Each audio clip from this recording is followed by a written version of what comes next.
at UCLA next week, so plenty of time off. Also, this is the back end of spring break here on campus, and if you walked around on campus, you got that feeling. Just nobody out there zigging and zagging with the bikes like you would normally see on Palm Drive. And instead, it was mostly tourists, which is a situation unique to Stanford. The throwdown to second base from Maverick Handley signifies that we're just about ready to go. So Handley is the other half of the battery.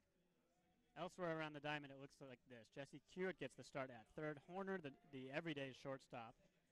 Branton's at second today, and then Andrew Dashbach at first. Stowers is in left. Tim Tawa patrols center field. He's going to lead things off as well with the bat. Brendan Wolf in right. And Tristan Beck faces a lineup of mostly rights with a couple of lefts sprinkled in there. I should say a couple of switch hitters as well, and 4 lefts, mostly, in fact, capable or lefts. So it's Kyle Kasser who takes the first pitch for a strike over the outside. We get started at 6:05 in the evening, right on time. Empty and 1 the count. Beck was all over the strike zone in his previous outing, and that's launched, but to center. In on it as Tawa catches it below the cap height. Had a beat on it the whole way.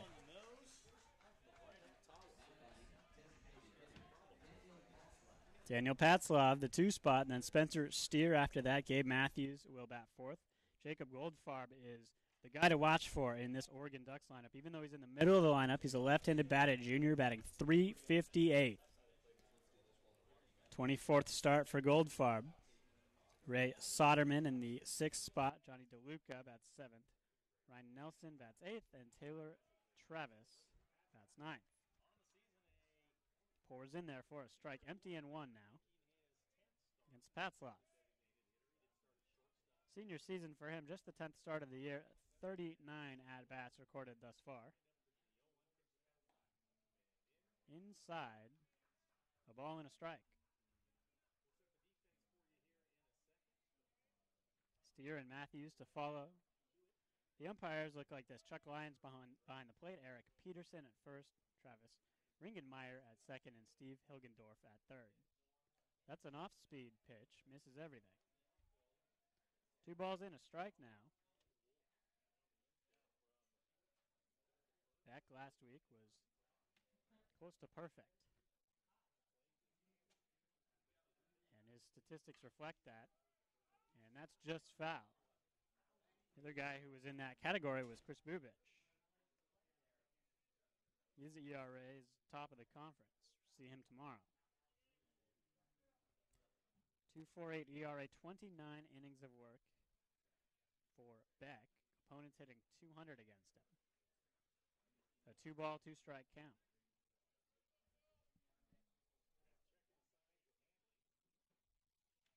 Infield pretty much normal depth. Bill of the caps are low. Bills of the caps are low.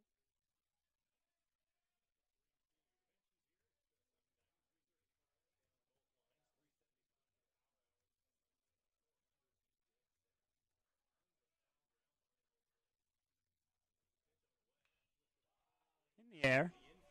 Should drift just outside of the infield. Horner's underneath it. Camps makes the catch. 2 outs. Here's Spencer Steer.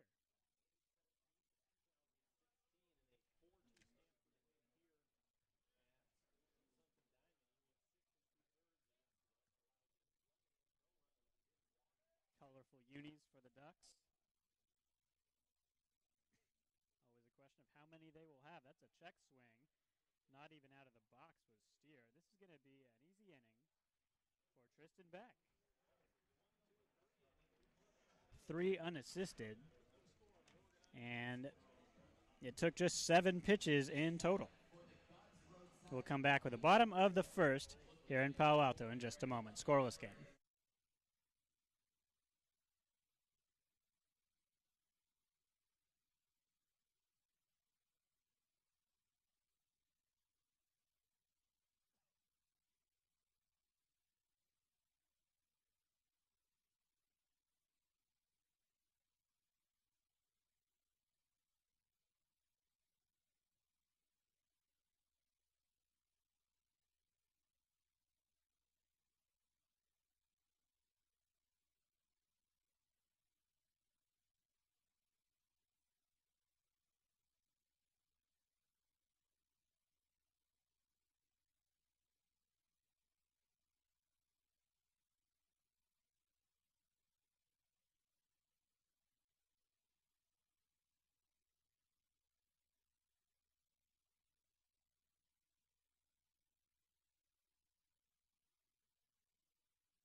Last of the first, and the lineup for Stanford looks like this.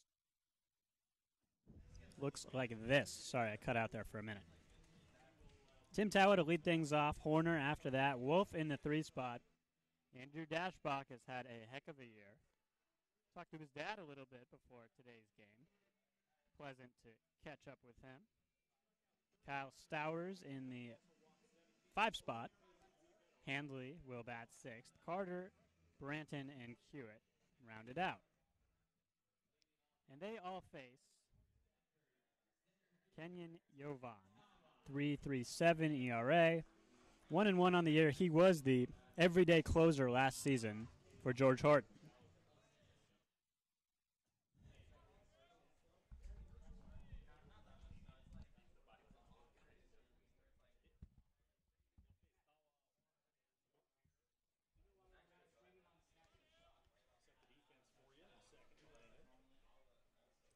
Horton's a guy who used to play a lot of small ball, but apparently has gotten away from that a bit. First pitch swinging. That could be a gapper. Falls in front of DeLuca, the center fielder. Instead, it's a long single. 1 pitch and a base knock for Tim Towa.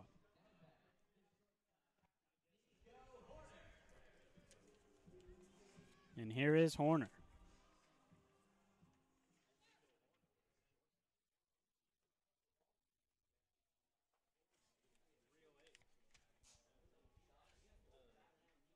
Stanford coming off that 3-0 win against San Diego on Tuesday night. Brendan Beck got the win in that one.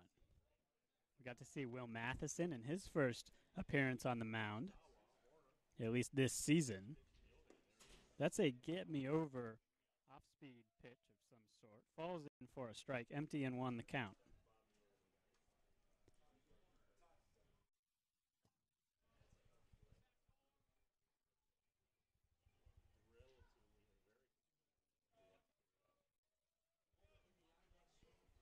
UCLA and Arizona coming up on tap. That's basically rounding out the month of April. And Arizona State at home before that. April at home, end of April and all of May on the road for Stanford. Mostly, that's the trend. 1 ball, 1 strike. Wolf on deck.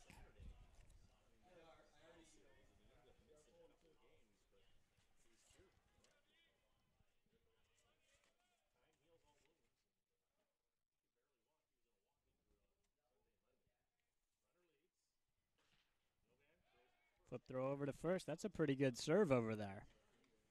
Not in time.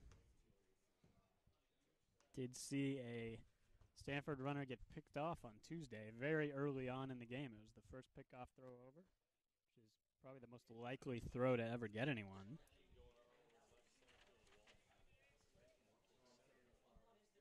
Gotta guess that's not one of the things you necessarily scout for. Runner goes halfway.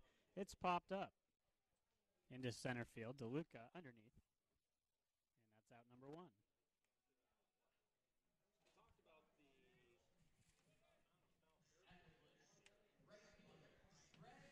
In that Tuesday night contest, Jack Little earned save number 7.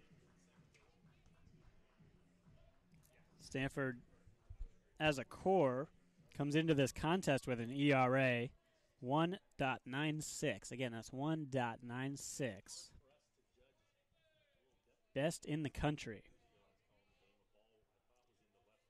This deep into the season, I can only think of a few teams in the past that have had a collective ERA that low.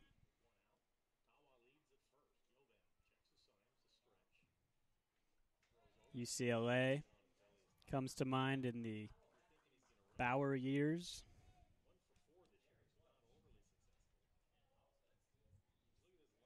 Other than that, you can't really think of too many teams with ERAs that low. Oregon State has flirted with it in years past. They're very good again. That's going to be a sequence that takes place up in Corvallis this year.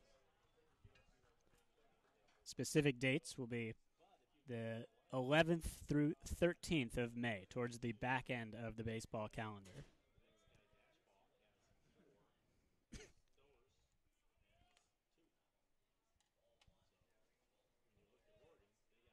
Kyle Stowers up next. Or rather, Dashbach, who takes.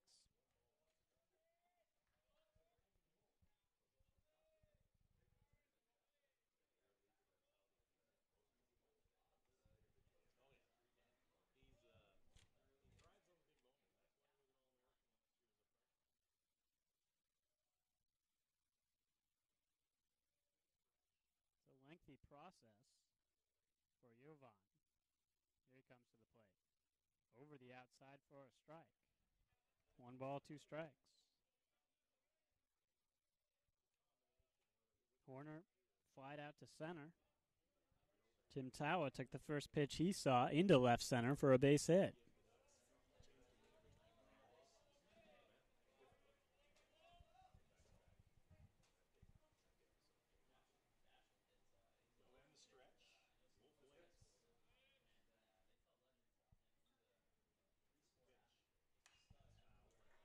Drilled back to the screen. Typically a pretty good indication that a hitter is well timed. It's kind of on that pitch. It's a 1 ball, 2 strike count. Apologies if our score bug is not quite firing like it's supposed to. I think we're just getting that fixed.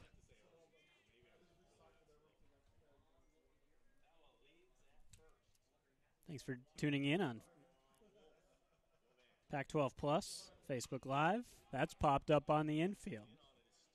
Kenyon instead called off by Steer, who makes the catch shielding the sun. 2 away.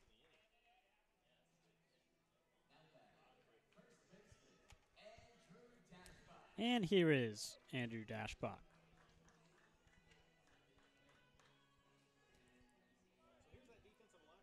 Growing up, Dashbach volunteered at the Rikus Center, which is, to a lot of folks, it would sound like just a gym, but in the Redwood City area, it's kind of off the beaten path, and it's the gym if you're on the peninsula to train if you are a Division I or professional athlete. Now, the only exception is if I start to include gyms like here at Stanford. Arriaga Center is certainly of the same caliber as the Rikus Center, where Dashbach spent most of his time getting better, not only at baseball, but just strength and conditioning. He is a big guy. Open stance. Over top the changeup there, or maybe the curveball, I should say. Dashbach did something interesting there. It looked like he almost choked up a bit on the bat. Little League style. It's not often you see guys do that ever with these metal bats. 0-1 count. 2 outs. Tawa's on first. He has cheated towards second plenty of times. Holds there. The pitch is over the outside, called strike, to the dismay of Dashbach. Empty and 2, the new count. Tawa this season is a disappointing 1 of 4 in stolen base attempts.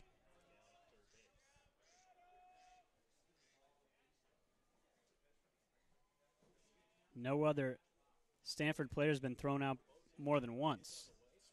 A swing and a miss. That's in the dirt. Tagged out is Dashbach, and that's it for the inning. So after the first pitch of the day was hit into left center for a single, Stanford ends up stranding Tawa. We go to the second in a scoreless game.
This is Gabe Matthews. Matthews out of Salem.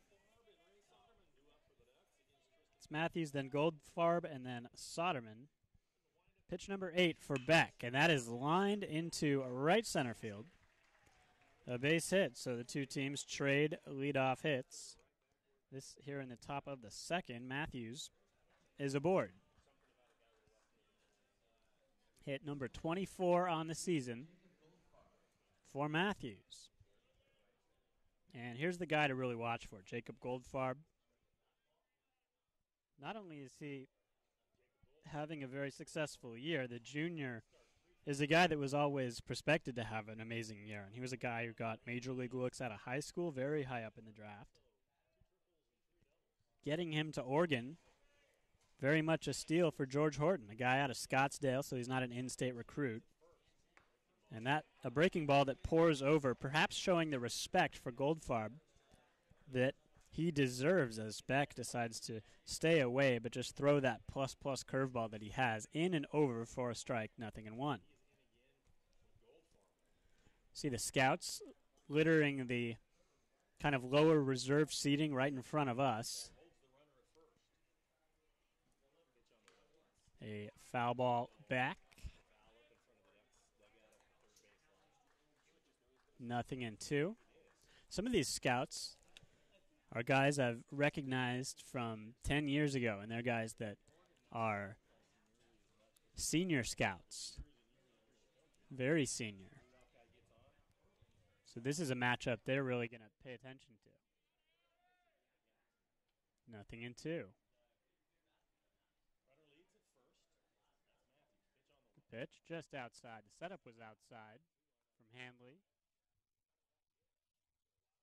And well outside.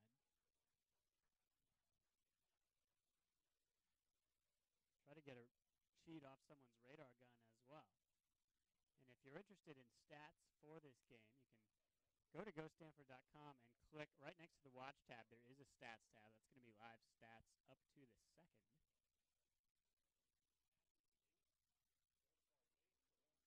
And that's fouled back. Hold the count, 1-2.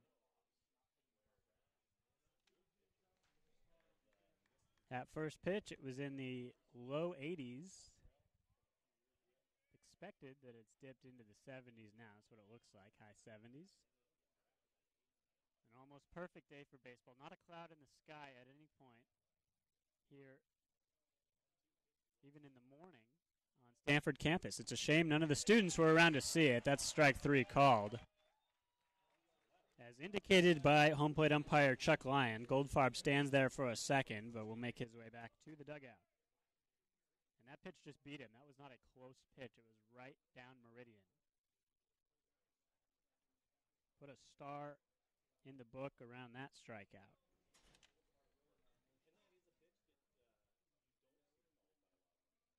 "33 strikeouts on the year against 7 walks for Tristan Beck.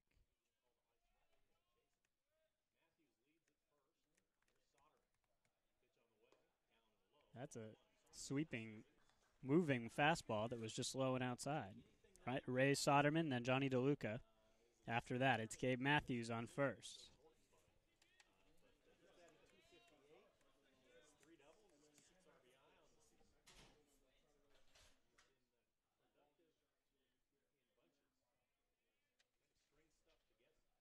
Open stance for Soderman.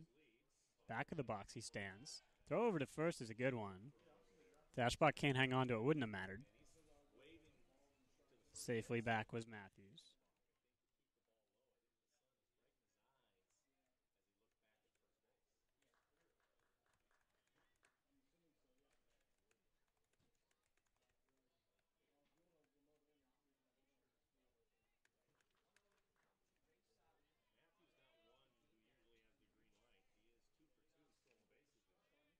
A ball, no strikes. Check throw over to first. Beck's a guy who normally works very fast. I've had a couple of games with Beck that went south of 2.5 hours in terms of length of game.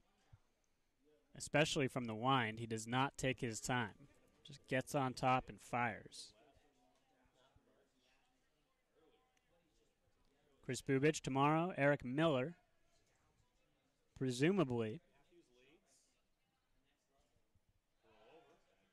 in the Saturday. And that is going to be probably a throwing error. Gets away from Dashbach, who tried to just backstop that ball.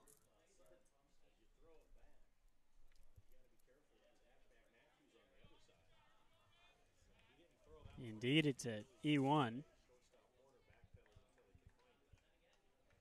Goldfarb, or rather Matthews, up to second. 1 ball, 1 strike.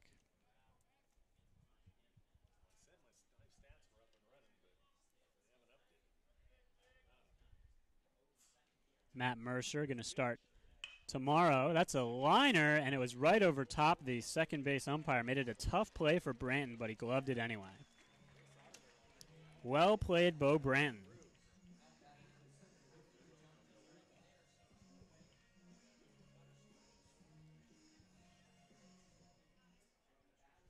Basically getting screened out there. Our second base umpire, Travis Rangenmeyer, just gave a big smile to Chuck Lyon. What you want an umpire to do there is just called opening the gate. You want him to take the foot that's going to be closest to the baseball and swivel that behind him so that your contrapposto and your turn sideways, side saddle to where the ball is coming from, give a fielder the best chance to see it. Now that ball is wrenched into right center field by DeLuca. It's hit hard. The run is going to try to score. Play at the plate, not in time is the throw, and it's 1-0 Ducks off the base hit from DeLuca on the first pitch he saw.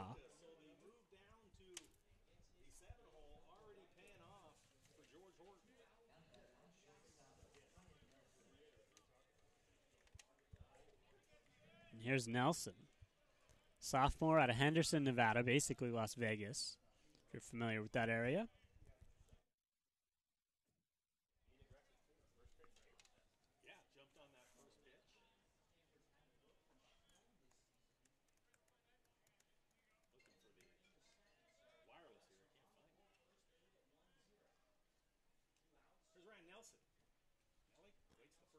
Pitch to Nelson, over the outside, a called strike.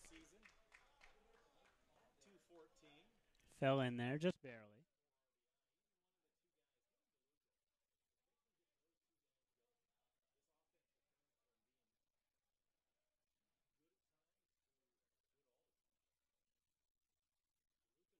The number 3 ranked overall prospect out of the state of Nevada by perfect game, the number 2 right-handed pitcher. That's a throw down to second base.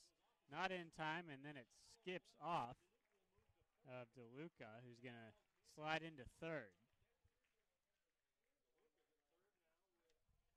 Going to call that a wild pitch. DeLuca up another 90 feet.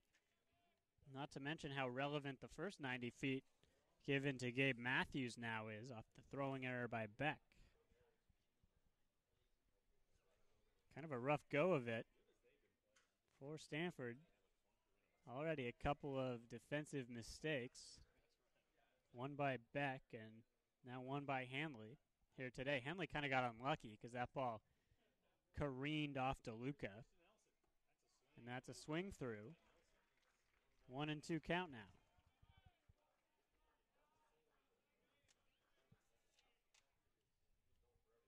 R-Y-N-E. That's how Ryan spells his first name.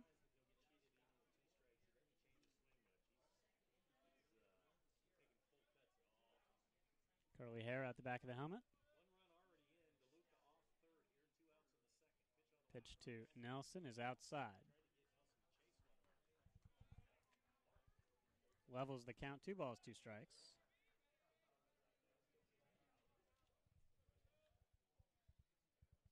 Nelson listed as a right-handed pitcher by a bunch of different sites. He's maybe the one guy that goes both ways.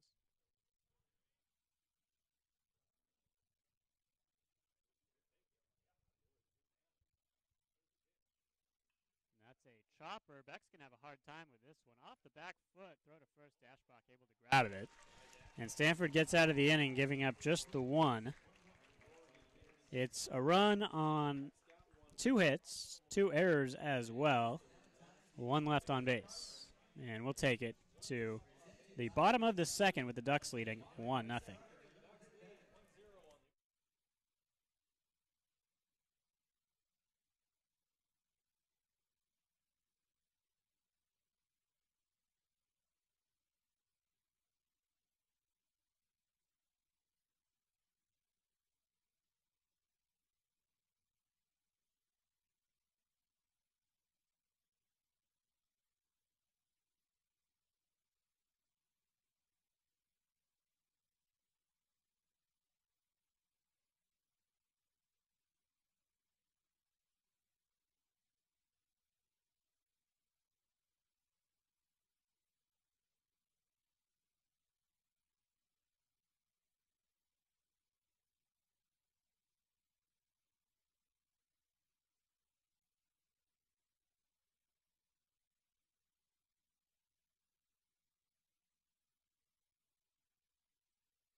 Here is Kyle Stowers.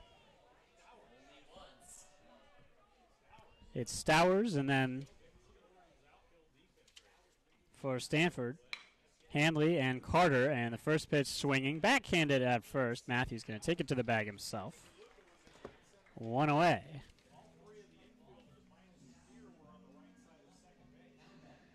They put a kind of a weird defensive shift on there. I don't know if you saw as soon as that ball was touched.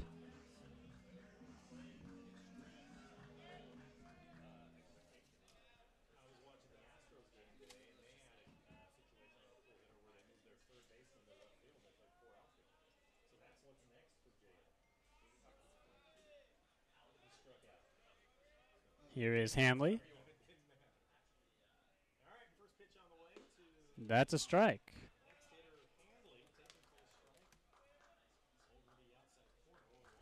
Nothing in 1.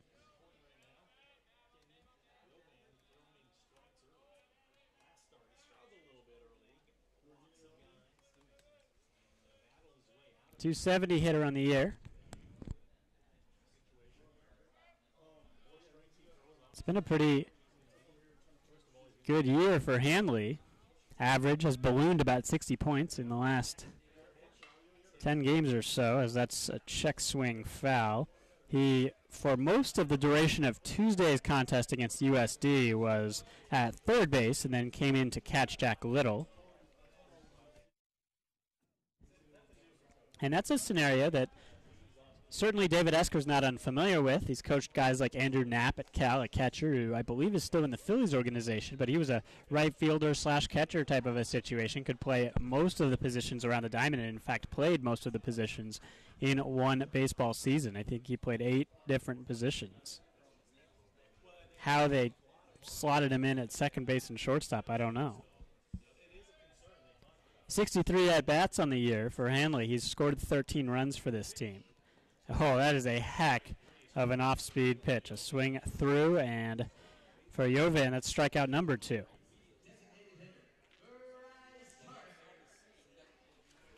Jovan used just 11 pitches in the bottom of the first inning. Gave up the leadoff hit to Tawa, but then shut him down after that. Here's Bryce Carter in the last of the second. It's a 1-0 game here with 2 outs. Oregon unevened the score in the last half of this second inning. That's a abbreviation on the swing that nets a foul ball for Carter. Senior season for Carter, $158 on the average. This is start number 9 on the year. 19 at-bats. In that time, no extra, or rather 2 doubles. 2 of the 3 hits for him are extra base hit, or the 2 baggers. There's the 0-1 pitch coming. Jovan with the stance wide on the mound. That's a strike over the outside. Straight fastball from Jovan that in high school was clipping low 90s and now is up in the low to mid 90s is what scouts are saying. 0-2, and we can cheat off the gun. Mentioned plenty of senior scouts out here in addition to team personnel. Bunch of radar guns going up. Strike 3 right down the middle, and just taken a fastball that I think Carter didn't expect. Strikeout number 3 for Jovan, and we'll take it to the top of the third. 1-0 Ducks when we come back.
For the Ducks, it's Taylor Travis, his first at-bat of the day. And then we'll turn the lineup card over. Kyle Kasser and Daniel Patzlav due up in the inning as well. Beck, a fastball outside. He floated that just a little bit.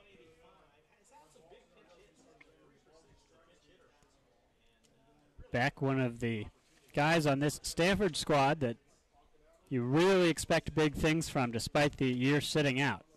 That's outside, same kind of a pitch. Body language for Beck says he didn't want to throw that pitch off the plate. Missed it by a bit, though. Again, 14 wins against 9 losses on the season for this Ducks squad coming in.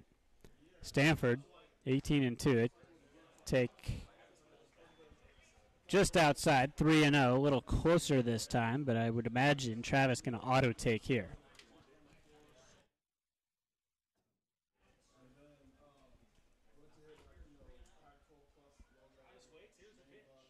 Way up high. Ball 4, we'll see if this instigates a meeting to the mound. The 4-pitch walk to Travis to open the inning. Beck didn't waste any time with the cadence there either.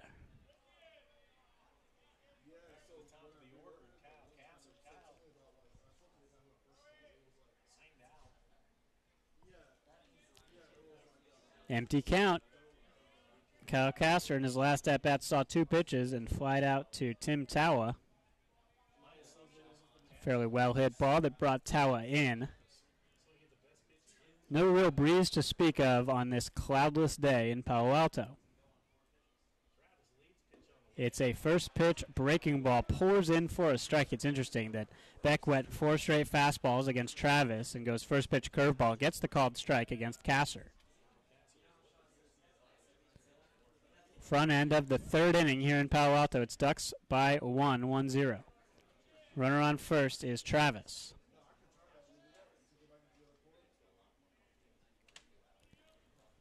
Pac-12 Plus hosting this broadcast. We appreciate that. That's a pop fly. Should stay on the infield. No, instead it's bringing Horner back. Tawa in. That ball had some carry, and Tawa, with all day to get under it, does so. 1 away. Nico Horner went for a ride there. Ultimately was called off. Gives you an indication the sun might play a bit of a factor on high pop-ups, specifically on the infield with that high immediate trajectory. So you quickly lose it in the sun. And only on the descent do you find it again. Here's Daniel Patzloff. First trip to the plate for Patzloff. He took a 2-2 pitch.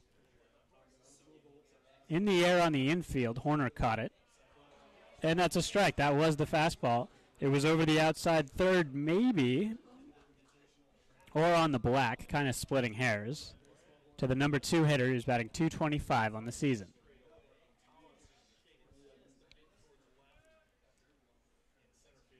You got Hewitt in on the cutout at third. Dash obviously holding the runner on at first. Plenty of gap between the second base position and Dashbach on the right-hand side of the infield, and to a left-handed hitter in Patzloff. An off-speed pitch, strike 2. Especially if it's going to be an off-speed type of a pitch sequence, that is a large gap out there between first and second base, with Branton playing, air quotes here, double play depth, give or take a step. Travis at first, the 2-strike pitch coming. It's a fastball. It's sky high. Foul territory. Handley drops the mask. Gives way to Hewitt, who makes the catch. Cheap out for Stanford on the 0-2.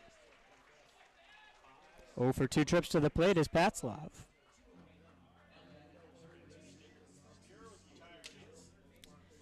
And in steps Spencer Steer.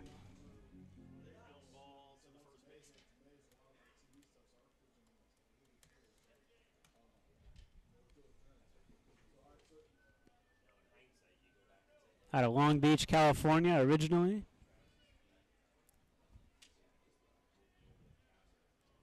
Best third baseman out of the state of California in 2016.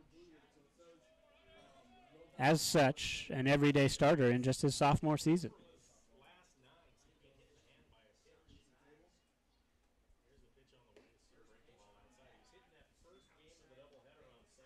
Millikan High School.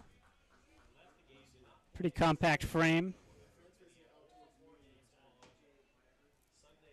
Pretty good strength is what everyone said coming out of high school, and he early on committed to Oregon.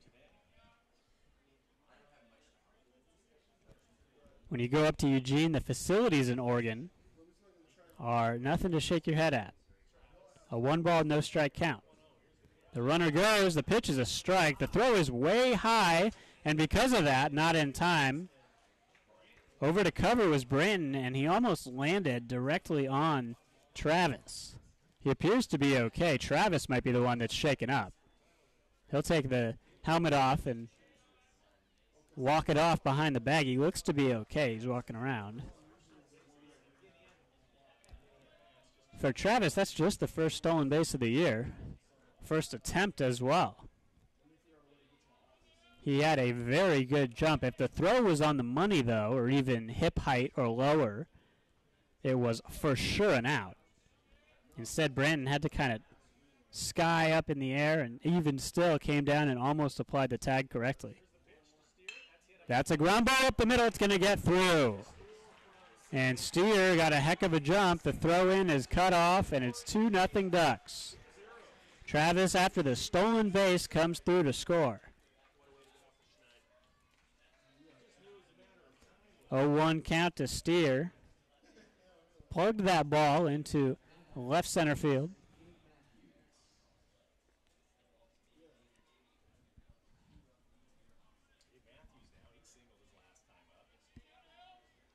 One on, 2 outs.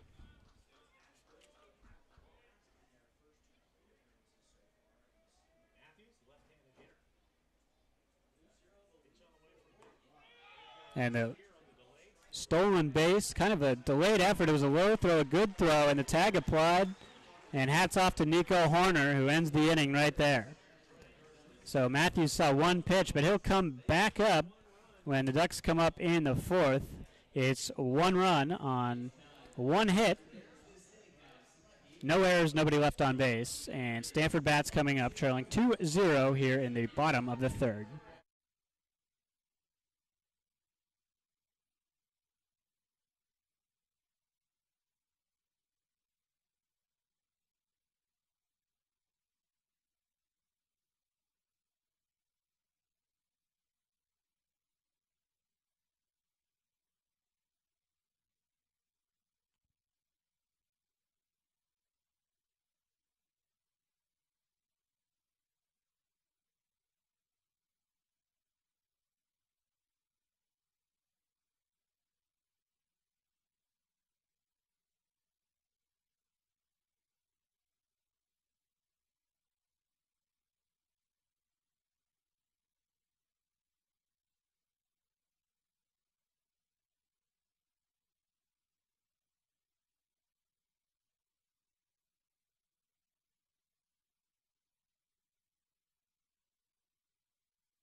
Here is Bo Branton.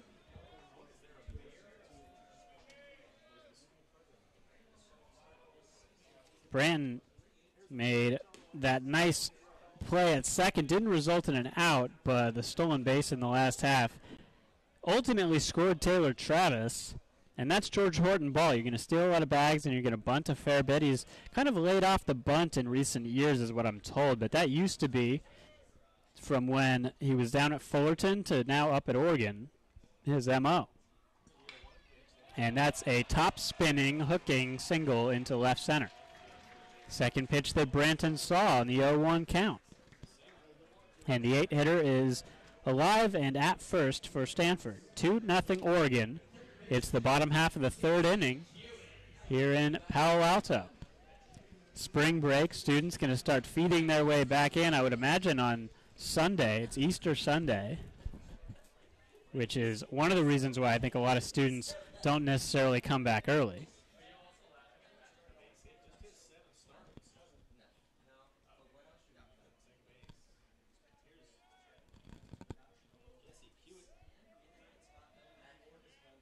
Second hit of the day right there for Stanford. The only other one belongs to Tim Tawa. Jovan, now time's called. Hewitt, the hitter. 200 average this season in 65 at-bats. Double-digit RBI.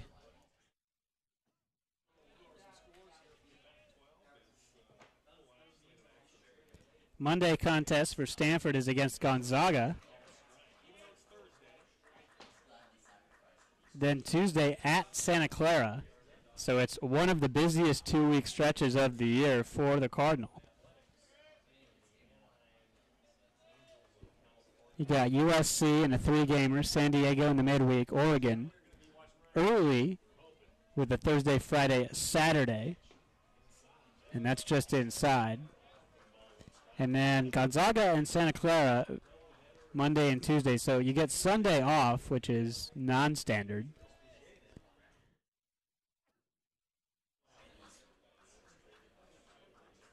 It's a ball and a strike.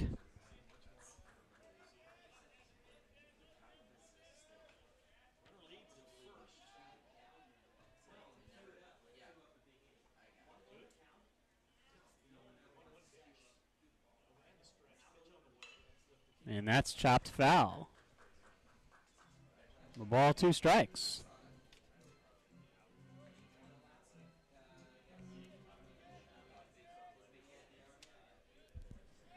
First pitch of the inning was the 20th pitch of the day for Kenyon Jovan. Now the righty works from the stretch, where he's actually been a decent bit. He went 1-2-3 in the second, but back in the first, he gave up the leadoff hit, first pitch of the day, to Tim Tawa. Bit off plenty of the plate. Jovan, again, a guy who was highly scouted, and he was a guy who was the everyday closer for George Horton last season. But this season, there just haven't been too many guys that have been able to start.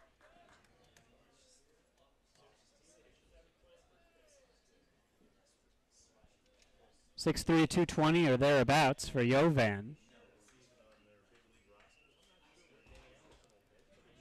An Oregonian, native of Beaverton, which provides some insight into maybe why Tim Tower went swinging at the first pitch.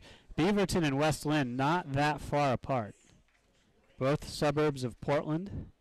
Time called again. Not granted. Ball hit to left. And is it going to fall? No. Instead on the run, Travis makes the catch. That was a well-hit ball by Hewitt, and he was calling time and should have been granted time but wasn't. It was way early on. But because he'd already called it once in the at-bat with Jovan, I think that's why he didn't get it. And to be honest, looking at the body language of home plate umpire Chuck Lyon, I think Chuck Lyon knows that he made a mistake as well. Goofy little situation there where the ball was well hit by Hewitt anyway.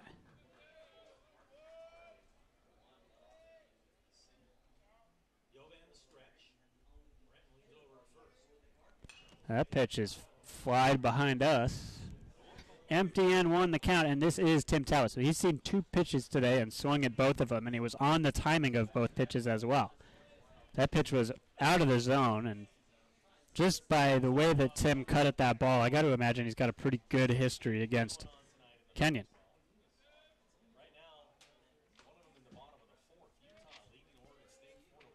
Kenyon Jovan, a 2016 high school grad, Westview High School in Beaverton.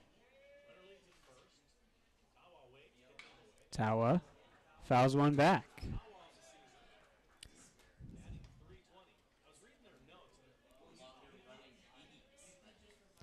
Oh, and 2. Tawa's a guy who clearly a proficient high school athlete in football.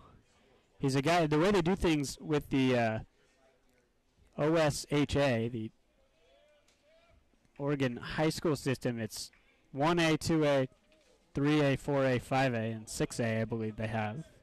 And West Lynn was not a small school. They were taking on some pretty good competition. A tip and into the glove and held on to. And so that is strikeout number 4 for Jovan.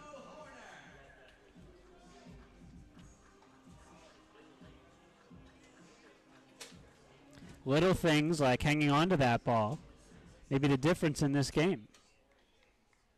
2 runs across already for Oregon, and one of them was more or less the result of a stolen base. Another one the result of a couple of throwing errors. If you could draw up a way to win a game, I think George Horton would literally, this would be the dream for him, is just scoring all of the small ball points available. Off speed falls in there for a strike. Empty and 1 to Horner, second time through the order. Took a 1-1 pitch to center field. Horner hit it well last time up, but he's 0 for 1.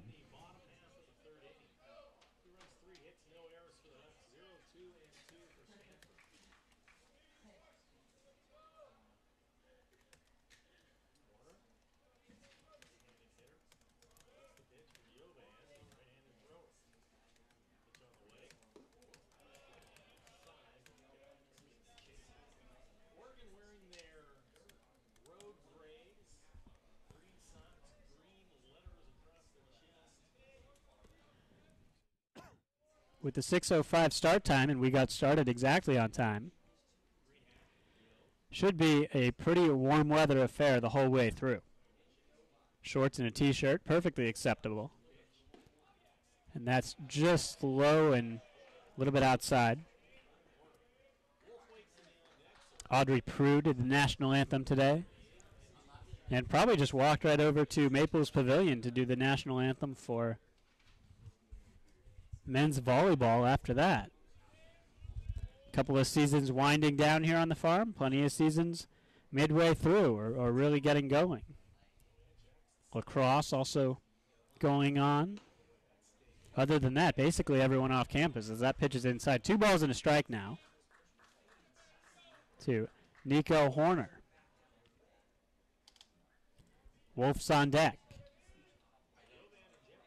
Bo Brinton's at first, singled on an 0-1 count to lead off the inning.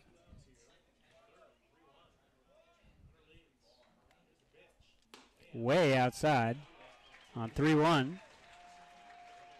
And now it's 2-on with 2 out. Bo moves up to second.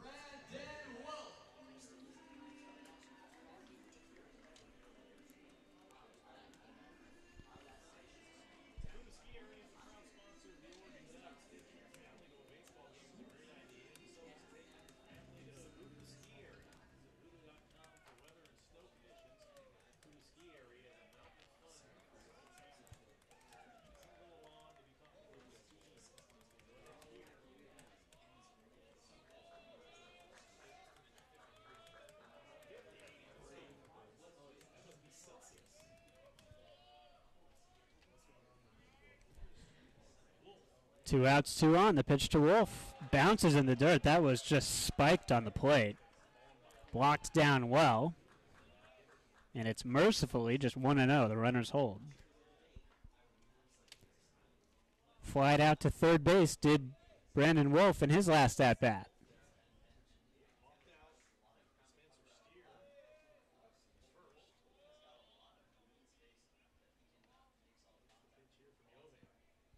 Jovan checks second. Here he comes home. That's the breaking ball. It's in there for a strike. And that's the curveball. So he's got the slider and the curve, and that's kind of like a little bit of an over-the-top grip. We'll even call that the slider. Movement, clearly that slide action.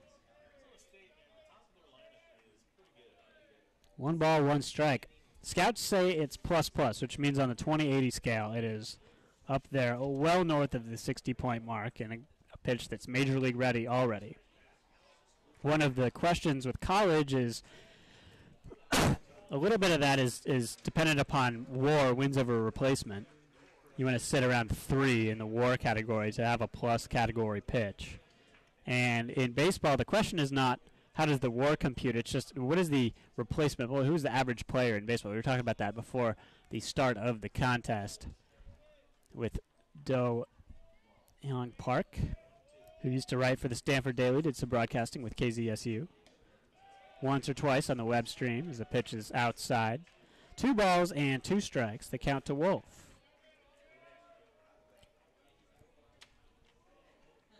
Would behoove Branton to get a good jump. Being held on, though, at second base by Casser, so there's plenty of space to the right of second base,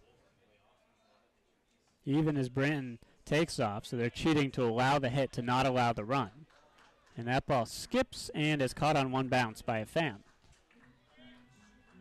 The foul ball.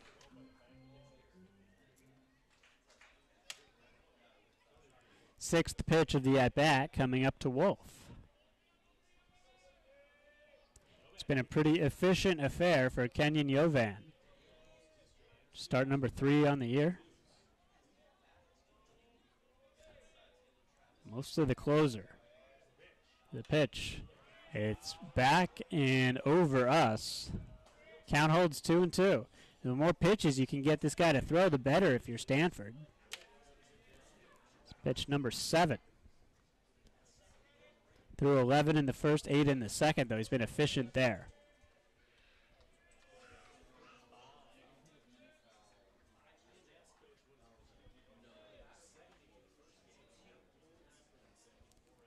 Two and two.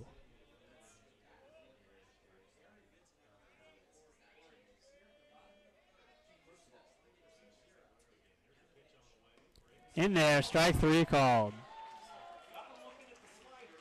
I don't know if Wolf thought it was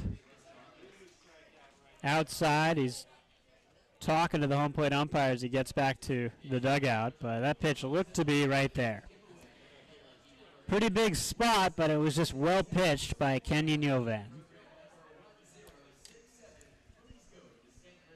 No runs, 1 hit, no errors, 2 left on. And we'll take it to the top of the 4th with the Ducks leading 2-0.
Set to go. Thanks for tuning in on Pac-12 Plus. Go to Stanford.com, Facebook Live, all options for the broadcast here today.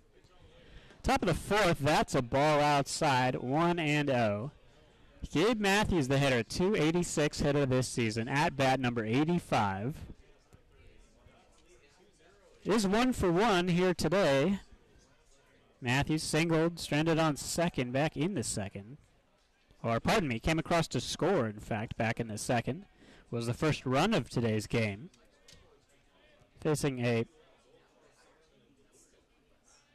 2-ball, no-strike count. Goldfarb and Soderman due up next. Swing and a miss. DeLuca after that.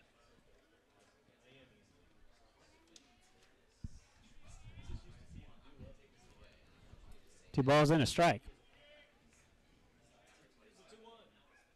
Little check swing. Did he go? I think he did. Yes, he did. My suspicion confirmed by Steve Hilgendorf. 2-ball, 2-strike count.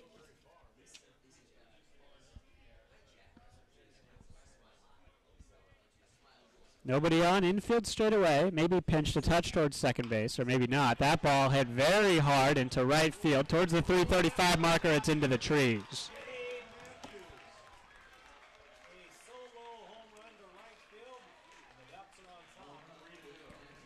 The home run for Matthews makes it 3-0. The sophomore touches them all.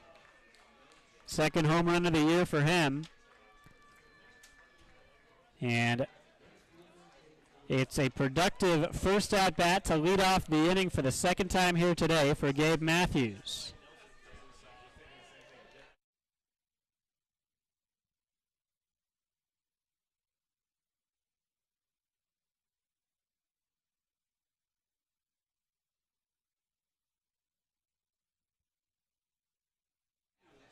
Pitch is high and outside. Goldfarb with the hair out the back of the helmet.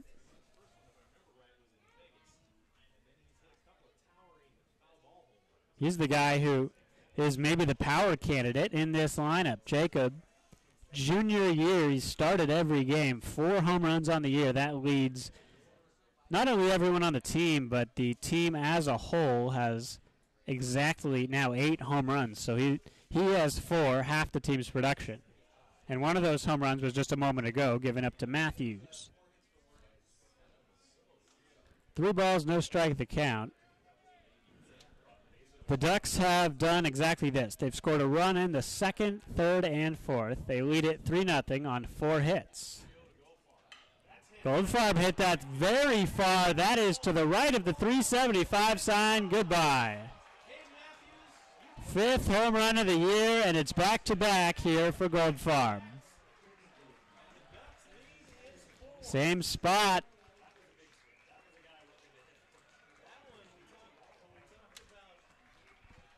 George Horton's Ducks are heating up.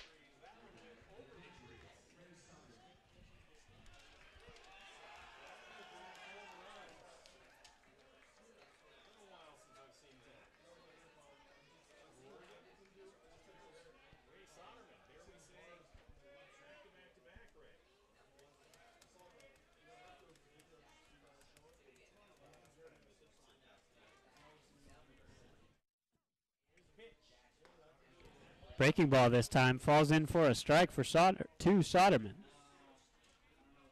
Tristan Beck trying to work through it. Nobody out, nobody on.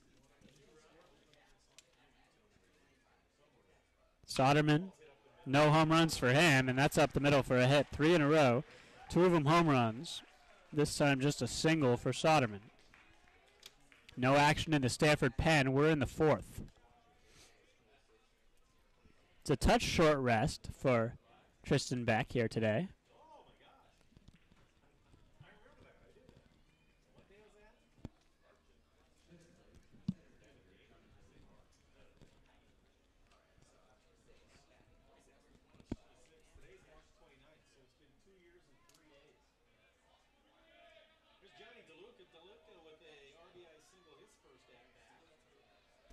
Here is DeLuca.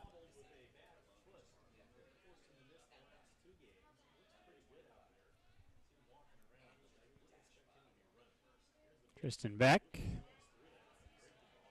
caught a piece of it, I think. And 0-1.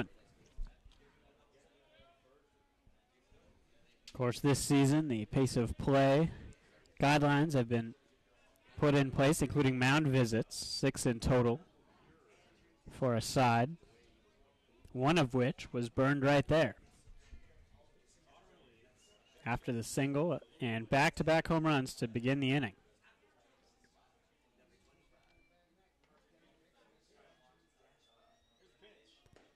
The 0-1 in there for a strike.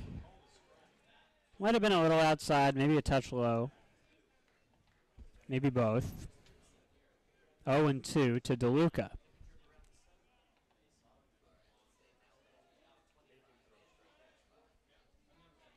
.34 pitches used by Tristan Beck through the first 3 innings.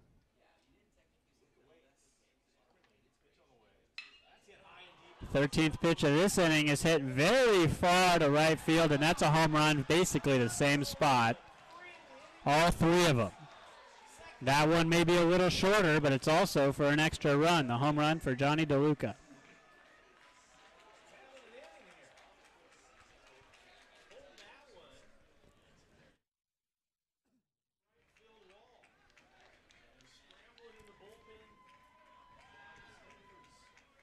Four across in the inning. It's 6-0. And the bullpen gets going with double-barreled action down the right field line.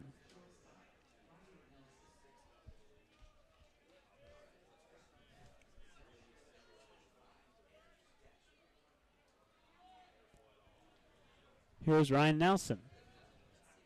Plenty of Ducks fans in attendance, by the way.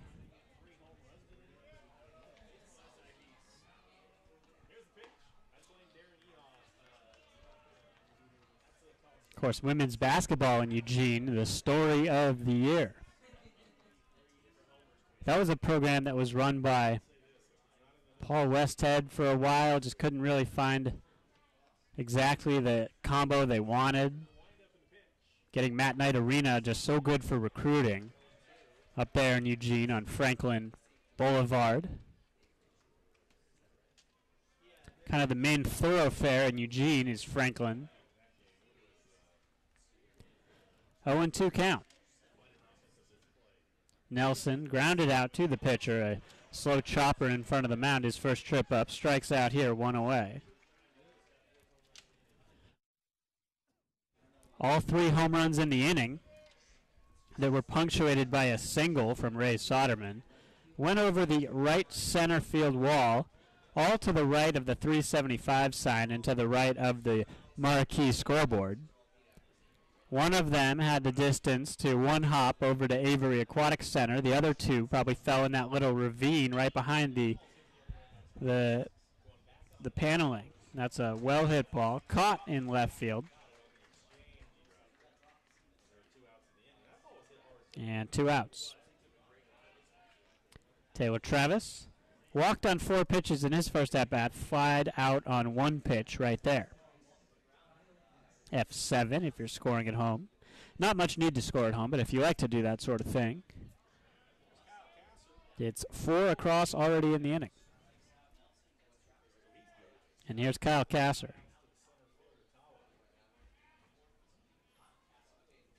Couple of fly balls into center field for Kasser. First pitch swinging. Hops it to Dashbach, and that's it for an eventful 4th. 4 runs, 4 hits, no errors, nobody left on base. It's now 6-0 Ducks when we come back.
Here is Andrew Dashbach. He's first up here in the last of the fourth. Stanford trying to keep it close, or at least reasonable here in a 6-0 game. Take low and inside, call the ball. 1-0. Mentioned pitch count was going to be a primary factor against Kenyon Joven, the everyday closer. Nobody in the bullpen. Joven's given up just 2 hits. Swing and a miss. 21 pitches used in the third by Joven. He faced 5. Prior to that, though, 19 pitches across the first and second cumulatively. So he's low in the pitch count. He's the guy who was the everyday starter for George Horton for quite a while and got the eye of many, many scouts. And now in a bit of a different role. Joven out of high school was a guy that they said could play not only pitcher but also third base, and it was kind of unclear which direction he might go. It became very clear as soon as he got up to Eugene that he'd be an everyday pitcher. And in fact, the guy that they slotted in at closer. And Oregon has a history of some very, very strong closers. Oregon and the school right up the road, Oregon State. 2-ball, 2-strike count. Dashbach struck out swinging in his first at-bat.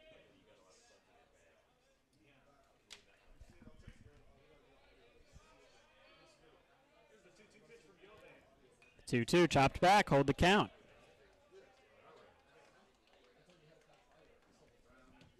GoStanford.com. This is also on Pac-12 Plus. Facebook Live, the stream should be full of comments and questions, etc. People connecting. That's one of the nice options about Facebook Live. And then on Pac-12.com, you get the option to have multiple broadcasts up if your internet can support that, which increasingly so, it probably can. What a world we live in here in 2018. 2-ball, 2-strike count to Dashbach. Nobody on board. And as such, the infield is way back as if to play the ball off the outfield grass if necessary. The shortstop, Nelson, all the way back on the grass. And it's a swing and a miss. Dashbach tagged out after he fished for that ball just a bit.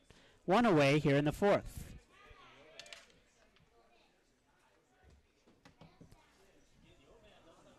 So for Stanford, tomorrow's broadcast will be a 6 o'clock start time, or probably just a little bit thereafter, 6:05. And then Saturday, play concludes at 1 o'clock, the matinee contest, in deference to Easter Sunday the following day. And the conclusion of the month of March on Saturday.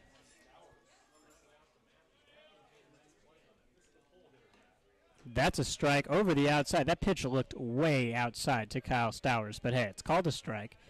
Reached on an error in his first plate appearance. At least that's what I have listed. That's going to go ahead and adjust that. That is not correct. It's part of a 1-2-3 inning. F3, I think, is what it was.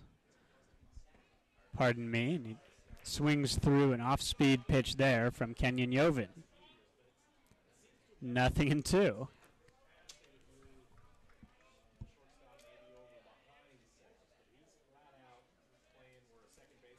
Now, the shift is on. Nelson, after playing on the outfield grass to Dashbach, is now on the right-hand side of second base. I wonder if we can get a 2-shot of that.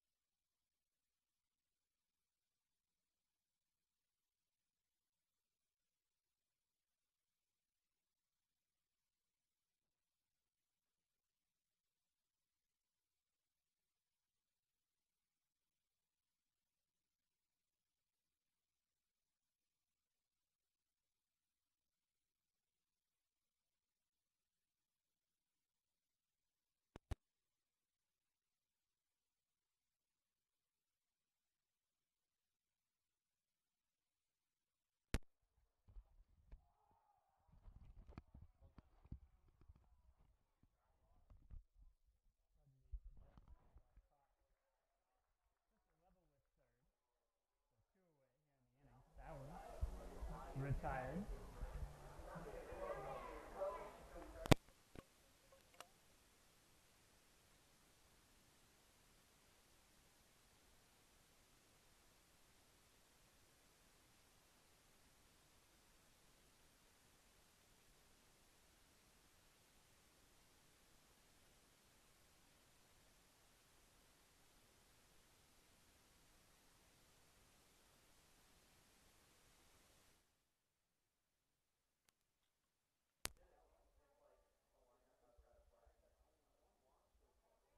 First trip to the plate.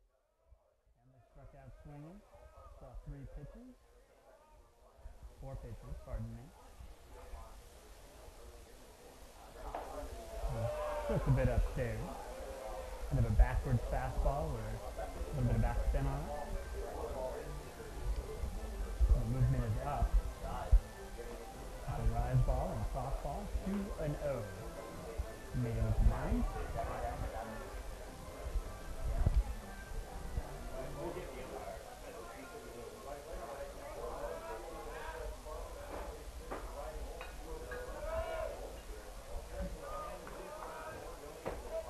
Also going on the farm, men's volleyball. Here tonight, that chopper fielded level with second base. Backhand stab catch is made, and that's for the 1-2-3 inning. Handley is retired, so we'll take it to the 5th after Stanford goes 3 up, 3 down. It's still a 6-0 game here in Palo Alto. Ducks on top.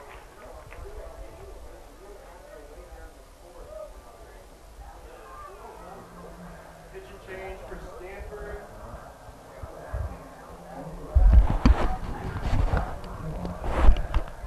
Okay. Number 3, Daniel Bax, 3.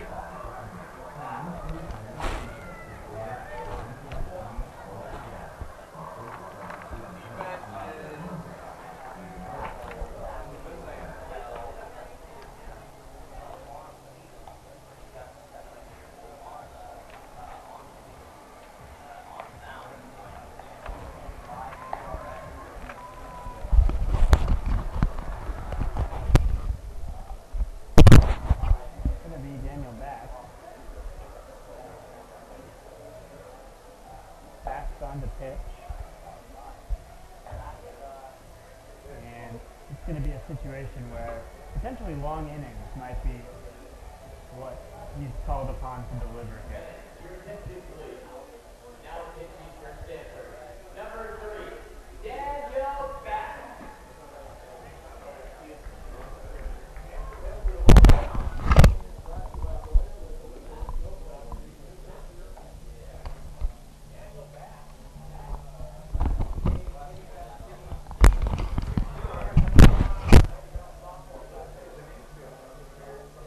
This season, 4.5 is the ERA, 8th appearance of the year.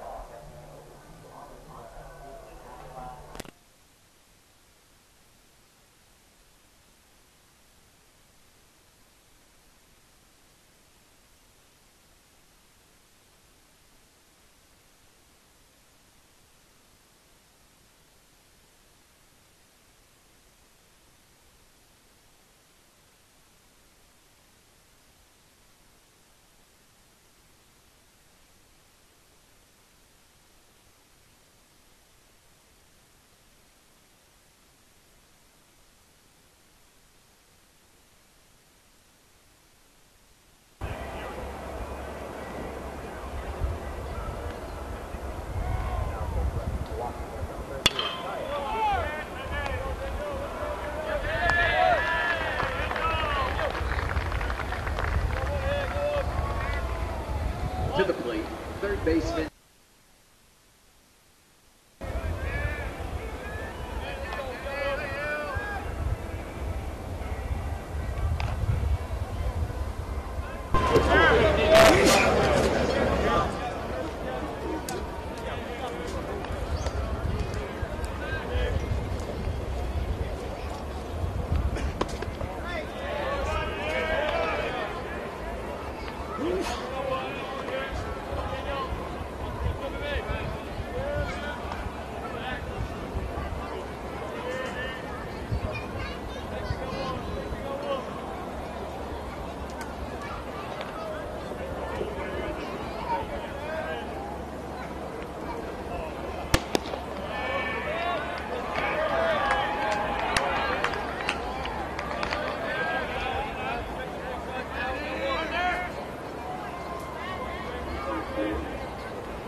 Now batting first baseman Gabe Matthews.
Turn things around a tad. Instead, it's been all Oregon thus far. Runners dotting the corners here. And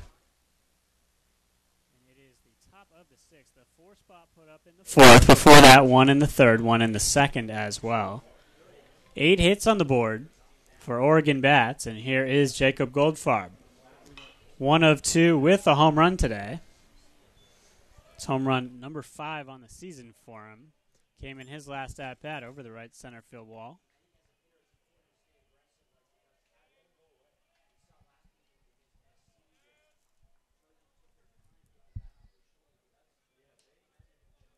Again, thanks for tuning in on Pac-12.com. Facebook Live, also a good option for these games. Goldfarb this time fishes for 1. Empty in 2, the count. Baxt was searching for that outside corner, I think, early on. Didn't get it. Now out of the zone. He's coaxing swing-throughs, especially from guys that are coming off a home run. You're going to get occasionally the swing-through or the over-ambitious attack. So I think that's what we're seeing here. The 0-2 inside, way inside. Hanley, track meet to go get it. Able to stab it. Volleyball and track going on the farm, so there are cars abound in the lot. These track and field events on campus tend to really fill up the parking lot in and around baseball at Sunken Diamond.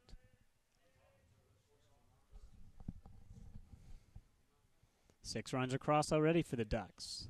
Here is the 1-2. It's chopped back. Can see Hoover Tower through the trees, but this year, the way that the trees have been put in and adjusted, it's not a clear view like it used to be. Obstructed view of Hoover Tower. Off and in the distance. Behind right field. That's hit in the air. It's on the infield. It looks like Branton's underneath it. And he comes up with it. So 2 out.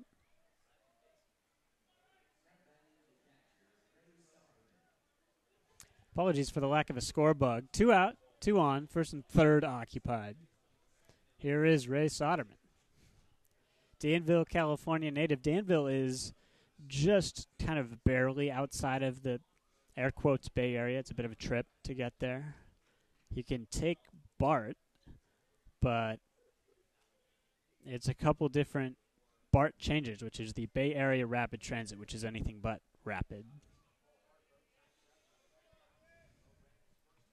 The more you know when you tune in on Pac-12, you get all of the commute data for the Bay Area. Soderman. Wow, that's a slippery pitch. It's a cutter. Runs back and in on Soderman. It takes 0-1.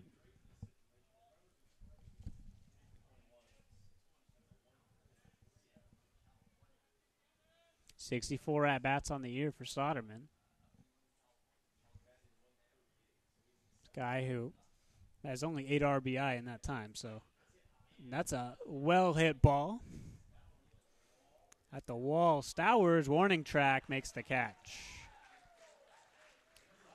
Stanford gives up the 2 base runners, but they're both stranded at the end of 5.5.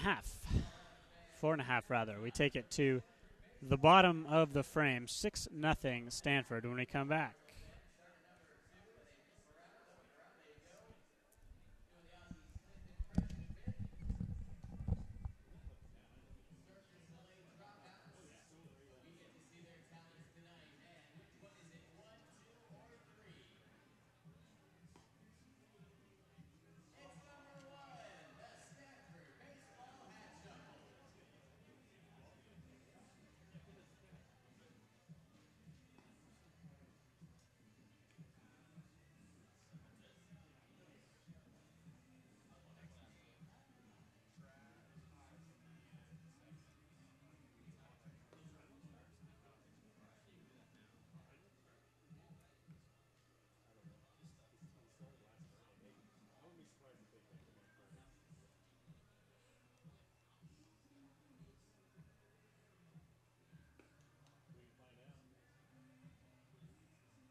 Plenty of action going on in and around the farm. But it is spring break as well, and as such, with Easter coming up on Sunday, very few students on campus. Kenyon Yovan has pitched very well thus far. He faces Bryce Carter here.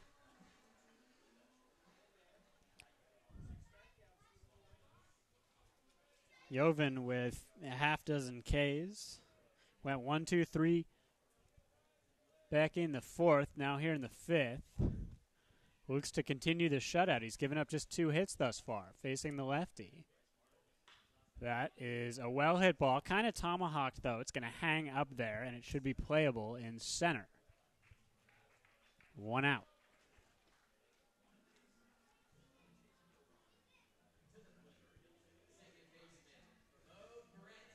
So in steps Bo Branton.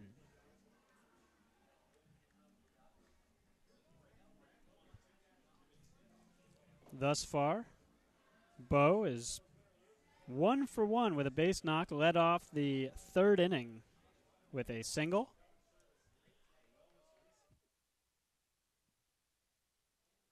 And so that's where we are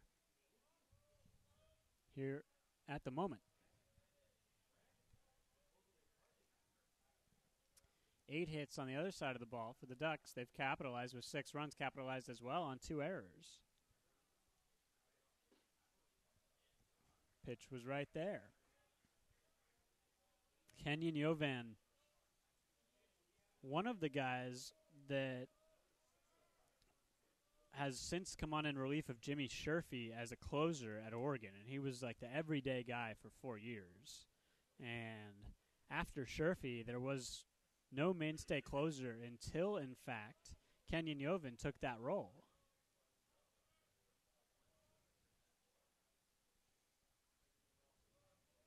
Jovan was an early commit to Oregon. I think the plan was he definitely wanted to pitch.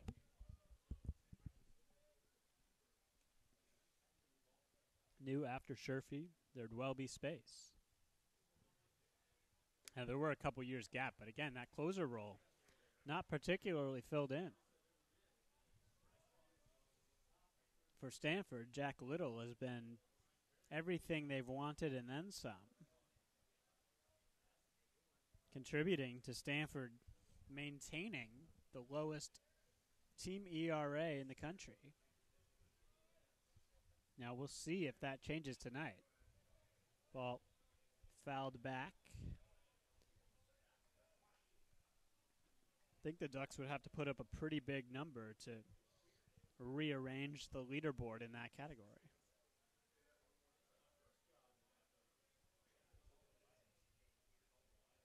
A ball and 2 strikes to Bo Branton.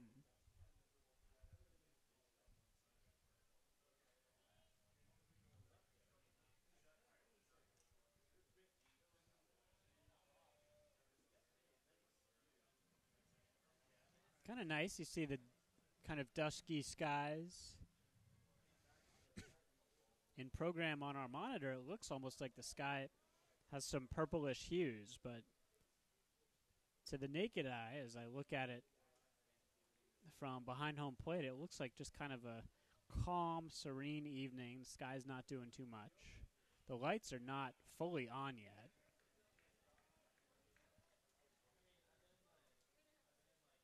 They are mostly on. There are a couple more that can still turn on in the outfield. It's 1-2.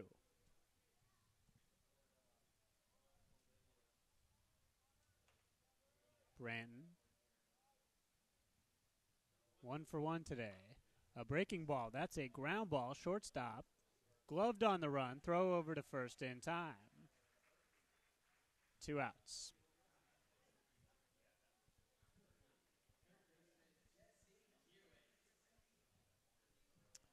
Here's Jesse Kiewit.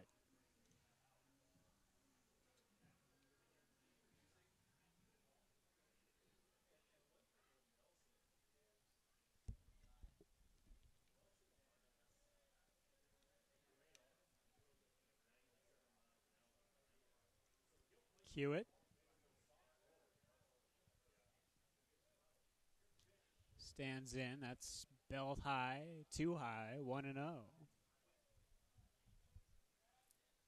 Was an absolutely gorgeous day, such that every vacant field you would normally see on Stanford campus was used by either a pickup soccer game or some group of people that had probably never met each other before that come together to play whatever, like frisbee and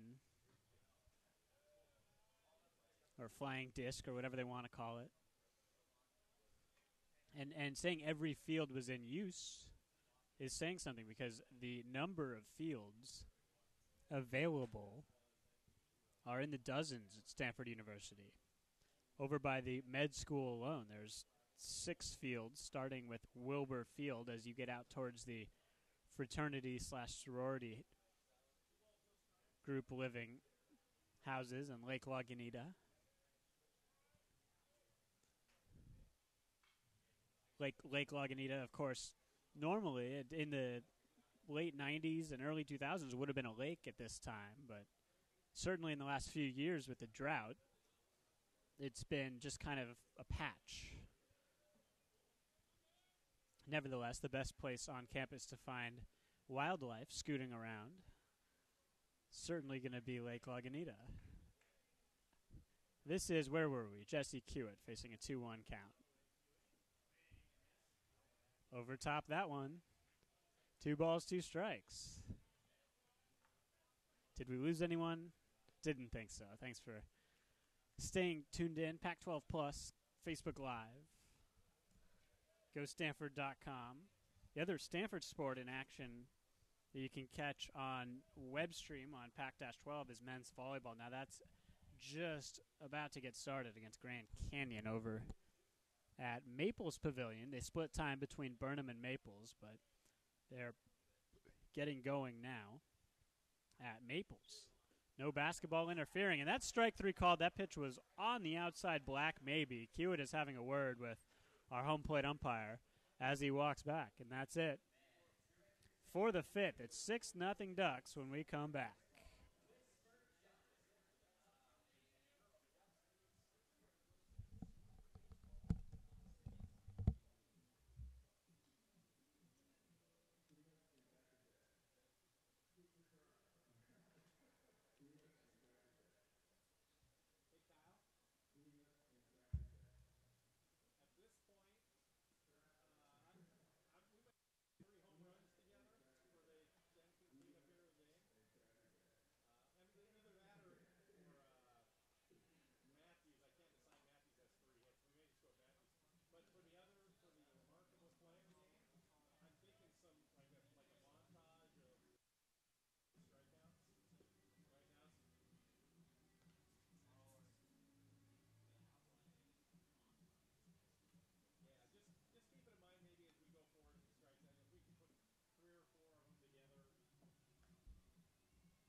If you're just joining us, it is a 6-0 game. Half a dozen runs scored by the Oregon Ducks on the road.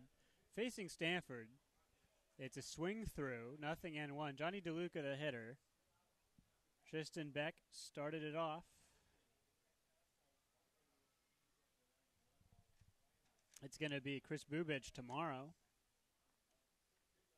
Daniel Baxt in his 8th appearance of the year here tonight. 6 innings of work exactly. No action in the Stanford bullpen. Peering down the left field or third base line, there is no action in either bullpen. No balls, 2 strikes. The count to DeLuca. Swing and a miss. 1 out.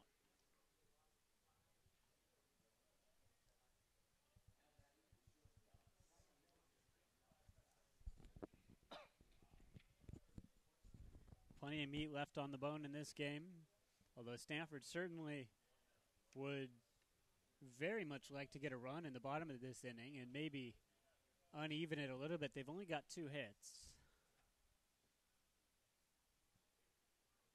Both of them singles. Nelson looks to bunt, and it's foul. Now, that was a part of the game plan for George Horton that was very much an every game type thing, as guys bunting for a hit. Now, what happened was he's coaching at Oregon, which is a turf field, right? And so the turf field is going to kill some roll, and it's going to create a little bit more predictability in that style of offense. And as such, even though Horton believed in the percentages, I believe that that's the reason why he's gotten away from it. Recruited potentially for slightly different personnel. And off we went into the George Horton era, where he bunted a little bit less and stole just as many bases. It's an intriguing setup at Oregon. The way they have the turf is such that they won't ever get rained out, which is a must in Eugene. Here is the 0-2. Laced up the middle. Tao is on a line. Comes in, has to hold up. It's a base hit.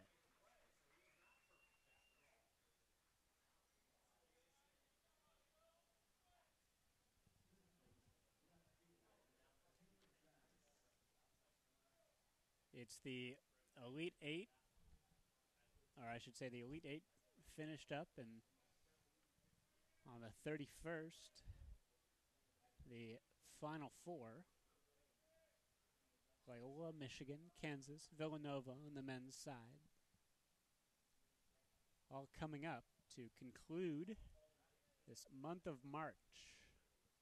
Maybe the month that the NCAA is most in the forefront, save for the end of bowl season, That's outside. But even so, that's such an abbreviated period. I would say March, for my money, is when the NCAA is most front and center. 1 ball, no strikes. Taylor Travis walked on 4 pitches, ended up stealing a bag and eventually scoring. Advanced to third on a throwing error, scored on a single in his first at-bat. That's a strike over the outside. Handley went scooting over outside of the strike zone, caught it between the wickets, was called a strike. More of an appearance strike than an actual strike. Travis, by the way, in his second at-bat, flied out to left field.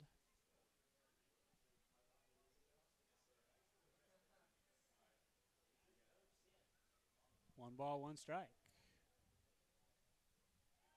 Flip throw over to first. Dashbach backstops it.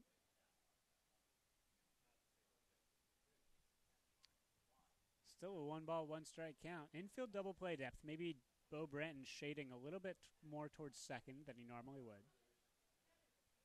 Horner is back a half step. Corners are playing their regular positions. Dashbach obviously holding the runner on. Runner bluffs, pitches outside. Fastball that had some arm side movement. Bax specifically talked about the ability to be a two-way guy. David Esker, very much a proponent of that kind of thing.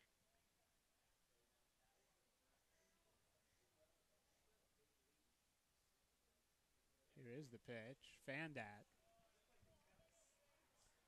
2-2. Folks that are in and around the Stanford baseball program, still possible to get a hold of Dean Stotts. He's in the area.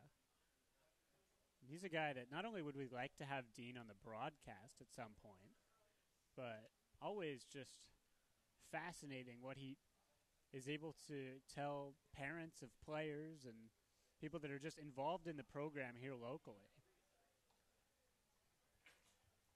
Travis going to face a full count pitch from Bax in just a moment. He's talking to Mark Dashbach. Said he chatted with Dean this morning.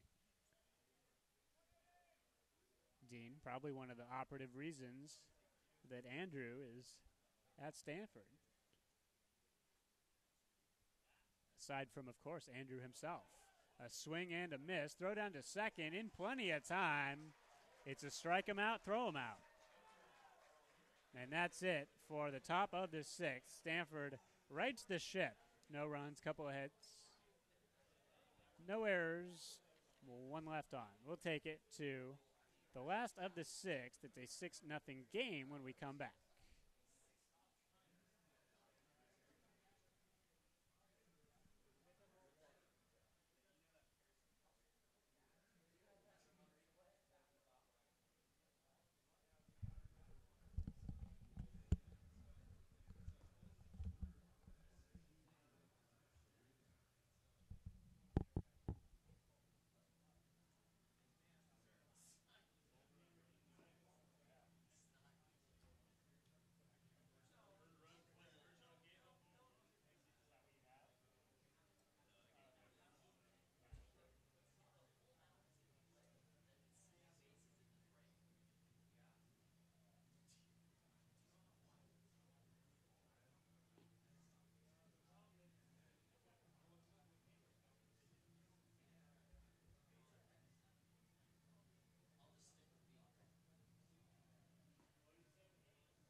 Kenyon Jovan now well into the longest appearance of his season.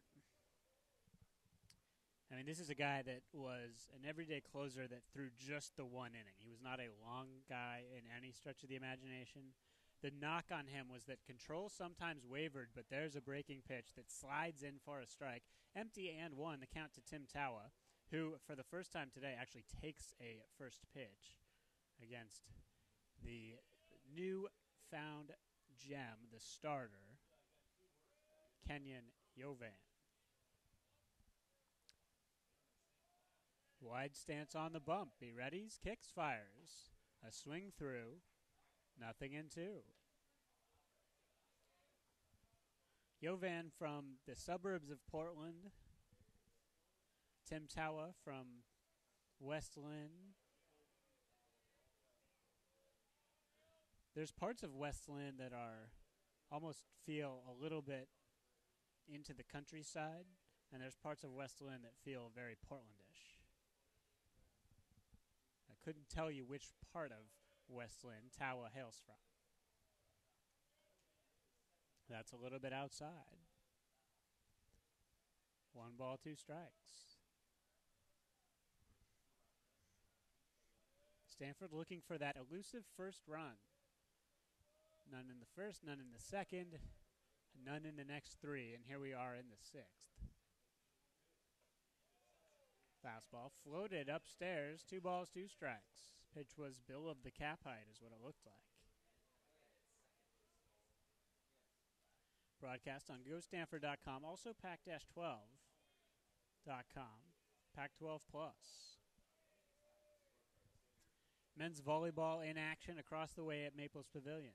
Track and field in action as well, just getting going here today. And spring football, it's going soon as well. Softball along the way behind us. See the field lights on over there.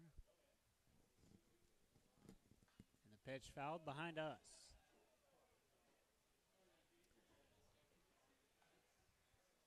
The crowds this week have been maybe a bit thinner than they normally would be, except for the fact that it's a week off for students, which tells you, I think if you came out here and looked, you'd say, wow, there are a ton of students that with their ID card get in free, and it's a good thing to do on a Friday night if you're a student.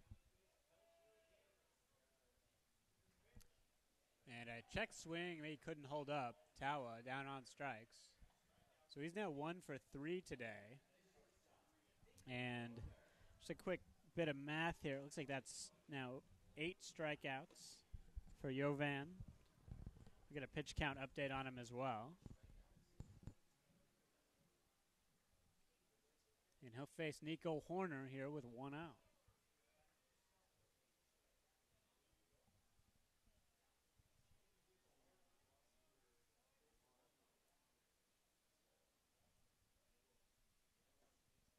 A little bit inside.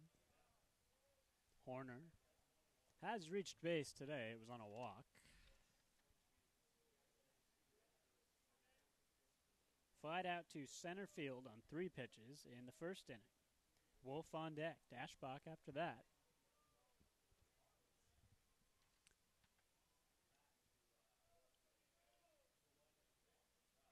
Pitch. That misses somewhere. Maybe low.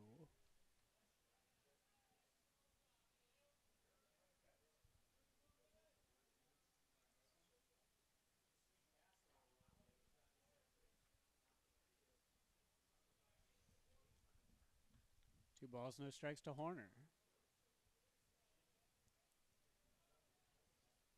Shortstop is basically right over top second base, and Steer at third is playing like a weird shortstop position, 2/3 of the way over to third and out on the grass.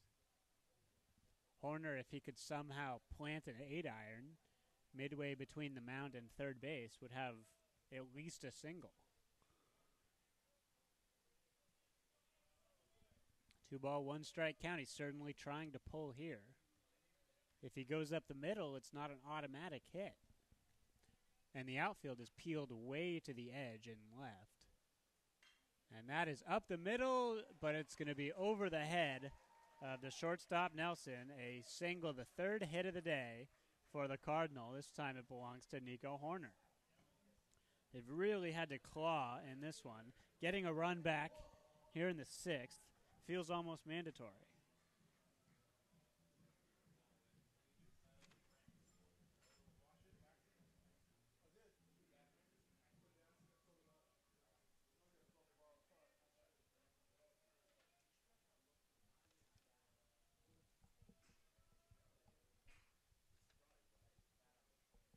One out, one on.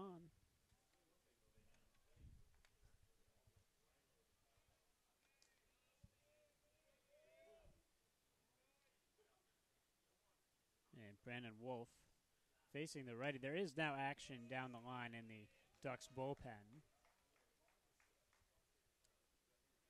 First pitch misses 1-0.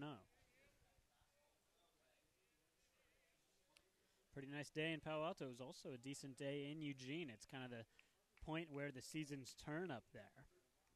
It's less of an abrupt shift here in the Bay Area, just typically. In fact, the lore is that in Eugene, every other year or thereabouts, it snows. This year, though, especially, they got tons of snow. Eugene is maybe the southernmost real decent-sized city in the state of Oregon. If you take I-5 up from Palo Alto, it's about an 8.5 hour, maybe almost 9-hour drive, depending on stops. Here is the pitch, fouled back to the screen. I-5 is the only way to go to get to Eugene. That, or you can take a variety of different flights, the most common of which is a flight out of Oakland from here.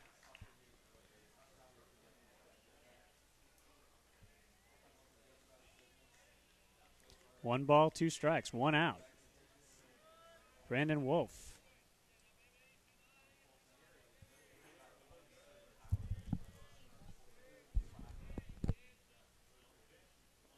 Scooping the slider, blocked down.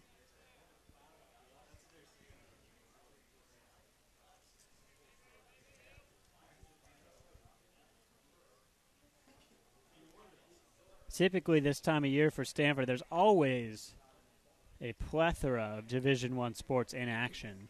But given that basketball is done with, it's a little bit, just a touch at least, before spring football dying down until these spring sports get into the home stretch. Now for Stanford baseball, they'll be mostly on the road in the month of May. Just off the outside. Wow, that was a slider that looked very good. And you saw the visceral reaction from Kenyon Jovan. He wanted that call. He was halfway off the mound. 3-2 count, one out.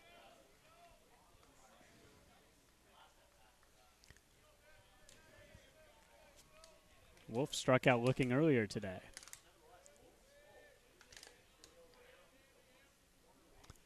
Here's the pitch. He checks his swing. Doesn't matter. Called strike three anyway.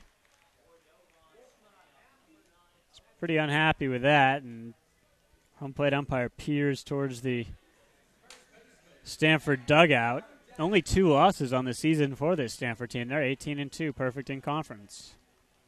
Try to stave off a first conference loss. Would like to get one back here. They've got a runner on first, and now 2 outs.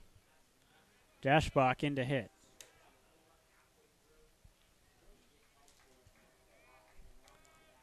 Now, if you grew up in Atherton, you play either in Menlo Atherton Little League growing up, or you play in Alpine Little League, which is up the road a little bit.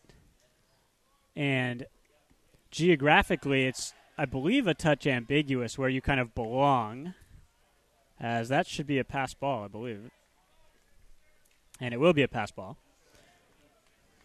But anyhow, if you play in Menlo Atherton Little League, as Dashbach did, you play in a 6-team league, and the number of players that have gone on from Menlo Atherton Little League to play Major League Baseball or play baseball locally at the Division I level is not a very large number. The number of players from Alpine Little League is numerous. Players like Eric Burns have gone on. And if you're in Atherton, you basically get a choice. Again, it's like the one town where you get to more or less choose based on rough geography. Anyhow, the more you know. 1 ball, 1 strike count. Ashbach, his father, Mark, has been at, I believe, every game and says he will attend just about every game, including next weekend down in L.A. And why not if you're just down the road? Now, that's a well-hit ball on basically like a half swing, running laterally to the wall, caught at the warning track at the 335 sign. Ashbach didn't even take a full swing, and he almost parked that one. Nevertheless, it's been that kind of day for Stanford. So they get a third hit, but it's not enough. Leave one stranded. Still a 6-0 game as we take it to the top of the 7th in just a moment.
First pitch in there for John Henry Styles. That pitch was well outside, but called a strike. Getting started for Styles. He's facing Kyle Kassers, 0 for 3.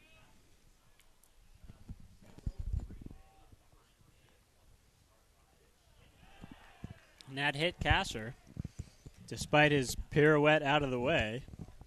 Graceful, but not enough. He's down to first.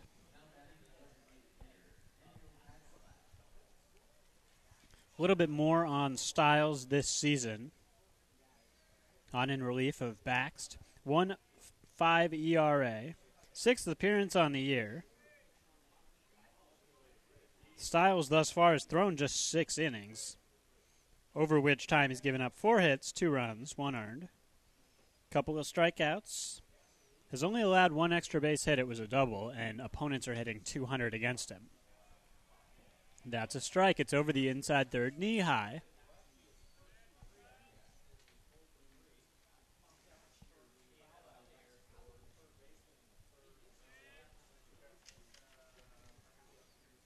This is Daniel Patzloff, the 2 spot, and then Spencer Steer after that.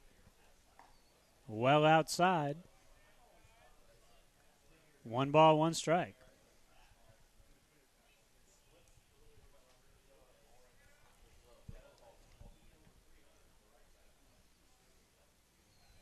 The lefty facing a George Horton lineup that's an even mix of rights and lefts with a couple of switch hitters in there as well. It's another aspect of the George Horton recruiting philosophy is just balance it out with lefts and rights. The Ducks flirting with 500, worse than that in the Pac-12. This would be a marquee win on their schedule. to say the least. Stanford thus far perfect in the Pac-12. Small sample size with just the USC series down. And that's inside, and it gets by Handley. It's going to be a pass ball. And there's a ton of foul territory behind the plate that ticked off the glove in the right direction. So Handley went towards the duck dugout. If it went the other way, it could have been a two-base mistake.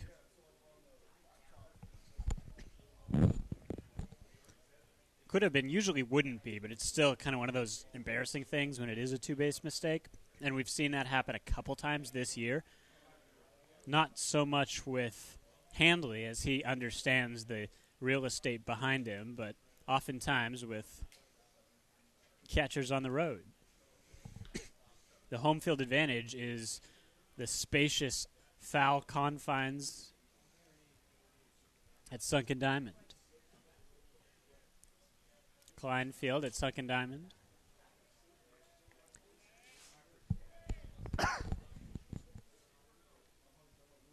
Three balls, one strike. The right-handed bat, Patzlov. Stands in, open stance. 214 hitter on the year. Outside, ball four. Patzlov flied out twice. He's had a less productive day than the next few guys coming up. Spencer Steer. And then Matthews, Goldfarb, and Soderman, the middle of the order. DeLuca, three of those four have home runs. They were back-to-back, and then a single, and then a two-run home run. And that was what spelled close to the end for Tristan Beck, today's starter for Stanford. Did get through the inning, gave way to Baxt for the next inning, and now it's John Henry Stiles. The pitch from Stiles, and an inning of work would certainly be reasonable for him, although looking down in the bullpen, there is action, a righty who's blocked by the light stanchion. I can't tell who it is, but you got to look at that.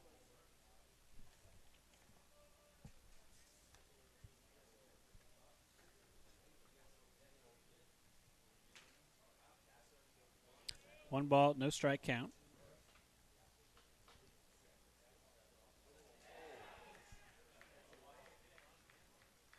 And that's a wild pitch, so second and third now with nobody out.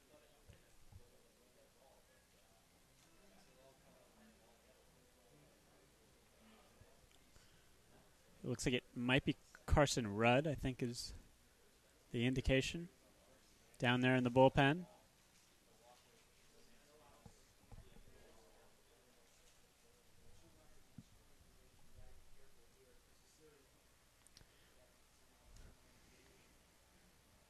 Spencer Steer playing ball up in Eugene, where, again, with the turf field and a program that was only just reinstated in the late 2000s, 2010, 2011, 2012, they were talking about it, and now we might get a pitching change here. It's a brisk walk to the mound,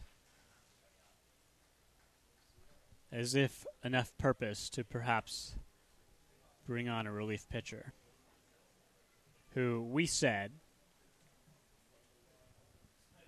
was likely to come in. We'll see.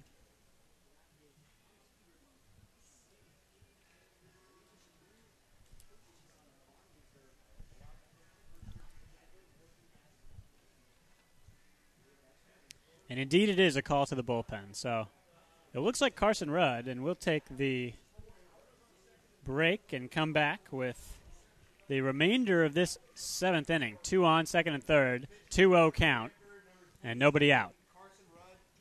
Carson Rudd on the pitch when we come back.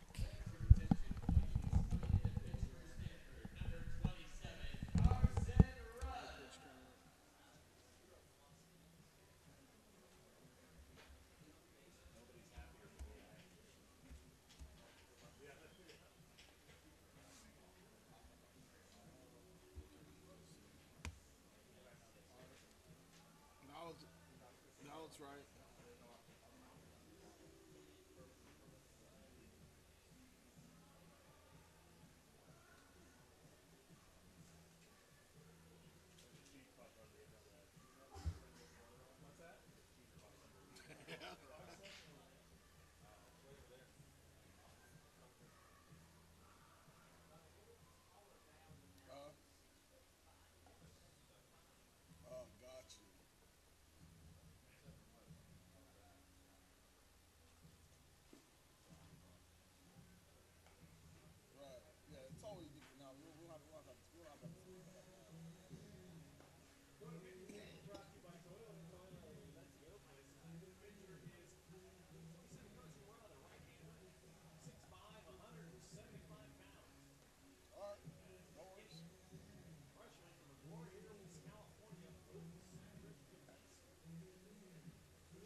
Runners atop both second and third after not only a pass ball but also a wild pitch. Thus far in the inning, it has not been a particularly clean game for Stanford in the defense category. And it's a 2-ball, no-strike count. First pitch on the way from Carson Rudd, 2.70 ERA. Fifth appearance on the season for Mr. Rudd, the righty. Kicks and delivers and misses outside to Spencer Steer, 3-0. 3 1/3 innings of work, so short time for Rudd. Has allowed 6 hits, 2 strikeouts, 1 walk. This walk, or I should say if this were to result in a walk, this would not be his walk.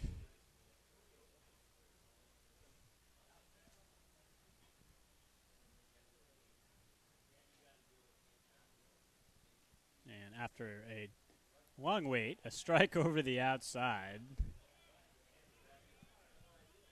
That pitch was well off the black. 3 balls and a strike from Rudd. Spencer Steer, 1 for 2 today. Again, apologies for the lack of a score bug earlier. We in fact have it up now in the upper left-hand corner.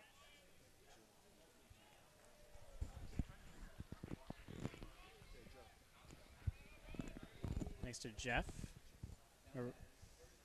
our PA announcer, Jeff, for basically being the one guy this year. The sports information director for baseball, brand new this year, and of course the manager for Stanford baseball, brand new as well, or coach, I guess you call him in college. Oh, and by the way, the score bug now up in the upper left. Want to thank Joe for fixing that one. Technical difficulties. TV graphics. Got the job done for us. Thanks to the help desk. They were relatively quick on it. 0-1 the count to Matthews after the free pass issued. And now bases are full with nobody out. 6-0 game. That pitch from Rudd fouled away. 0-2, and now a strikeout is certainly something you're pitching for here. Well, we're throwing out some thank yous. Thanks to Kari Jones, our executive producer. Juggling not only volleyball this evening, but baseball and tracks in town. And quite a bit going on, despite the fact that it is spring break.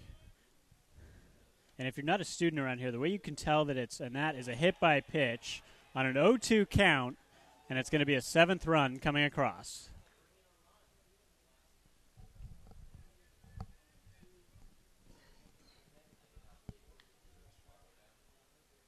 Pitch was pretty far in. And I want to say that Matthews didn't put his knee out there a little bit, but in reality he did. But it's still going to be a hit by pitch. Just kind of a gift, is going inside there for the strikeout was certainly the idea. Execution was not quite there. The high impact hit by pitch makes it 7-0. And that ball is hit relatively well, but foul. 4 across in the 4th. Before that, it was 1 in the 3rd and 1 in the 2nd. Looks like the scoreboard still reads 6, but it's 7-0.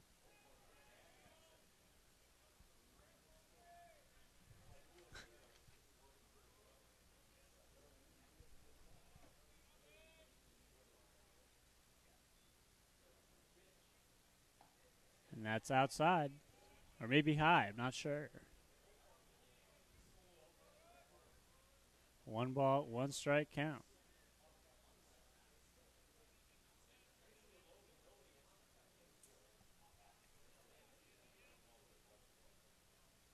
There's the scoreboard update, 7-0. Open stance for Jacob Goldfarb. He's got a home run already today, and he wrenches that one into the Stanford dugout.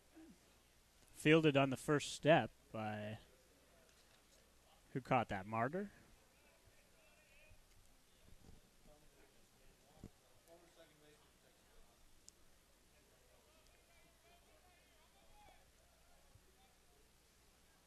Somebody with good hands.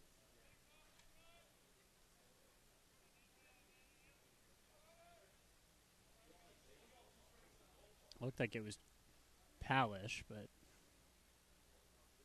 anyhow, the 1-2. Nobody out, and a swing and a miss. Ball was well in the dirt. Goldfarb was never going to take that pitch, even though it was way low. Just not that kind of a hitter. One away. Stanford certainly not out of the woods here in the 7th. Oregon looking to hand the Cardinal their first Pac-12 loss. 18 wins this season against just 2 losses. Opening day in Major League Baseball, so baseball top of mind all around the country. Just outside.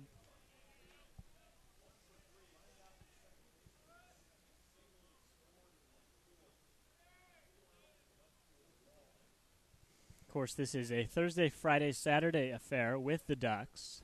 The 3-game sequence concludes the day before Easter.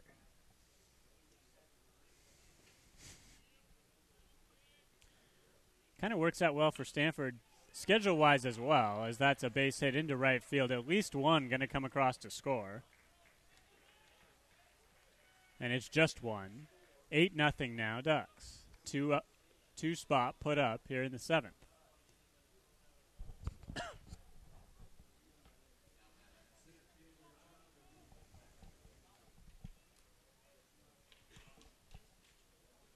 So 1 out.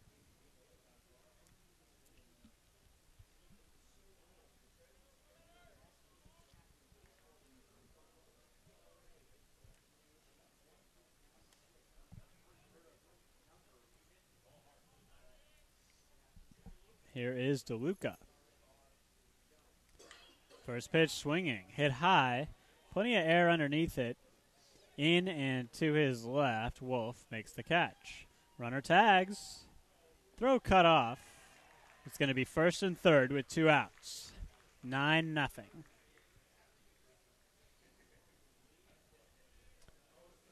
This is going to be the most lopsided contest, or so it looks like it might be, on Stanford's calendar thus far. It's been a fairly clean season. And they've, I guess, been maybe a little lucky in some close games, walk-off home runs and such in their favor.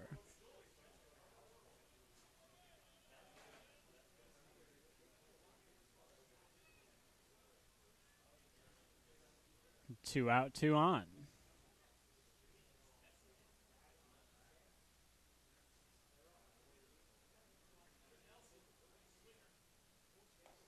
Nelson takes.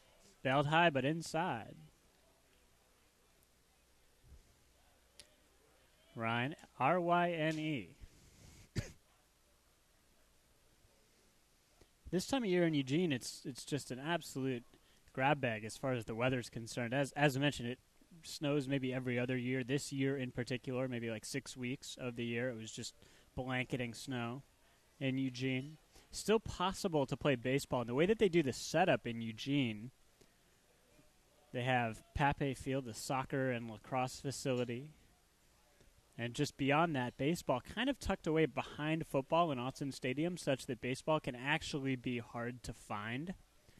And the Eugene Emeralds also play in the facility. So the Oregon Ducks have to split time with the Emeralds.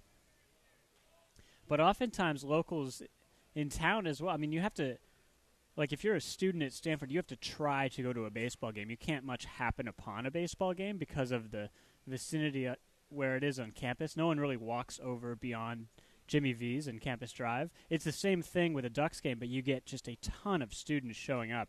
They have to cross the little footbridge towards Autzen Stadium, and then they're over near baseball. Now that's a well-hit ball. Warning track, though. Catch is made by Wolf. Anyhow, more on the topography of Eugene and such. When we continue, 3 put up in the inning by the Ducks. It's 9-0 in favor of the Green. And we'll come back for the bottom of the 7th. Stanford going to try to tighten that score just a little bit when we come back.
Well, Hunter Breaux is the new pitcher, on in relief of Kenyon Yovan, who had a career outing, best of his career here in Palo Alto. And again, Hunter Breaux, that's Breaux, B-R-E-A-U-L-T, on in relief. And he has yet to throw a pitch, and they're going to cycle the signs here against Kyle Stowers. It's one of those things you're going to want to get right, the signs. Last of the 7th. It's a 9-0 game. Oregon, by inning, has been much better than their opponents in the later innings, outscoring opponents in the 6th, 7th, and 9th, getting outscored in every other inning other than the 2nd. So as numbers would have it, they're in good shape here with a 9-0 lead. Hard to not be in good shape with that kind of a lead.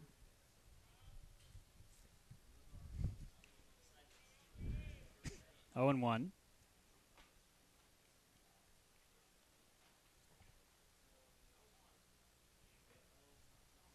A swing and a miss.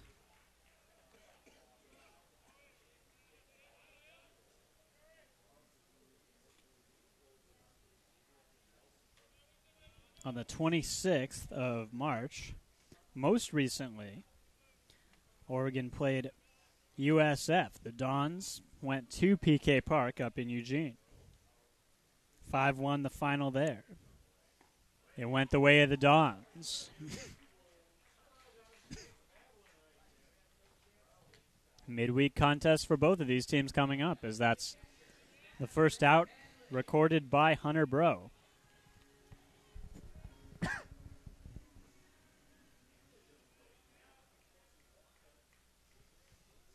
The Ducks are staying on the Palo Alto side, not the Menlo Park side.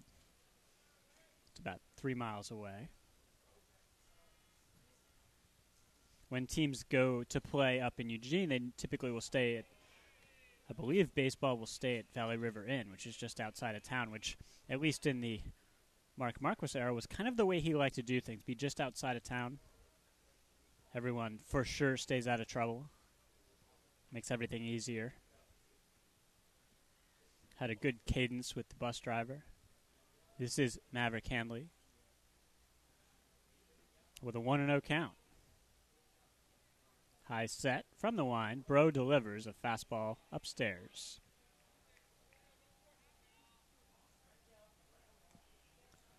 The infield is a bit back up the middle and maybe shifted leftward on the left-hand side of the diamond. Shortstop is out on the grass. 0 for 2 today is Handley. And that's punched over the stands, over the double or the 2 levels of seats. Reasonable crowd for spring break.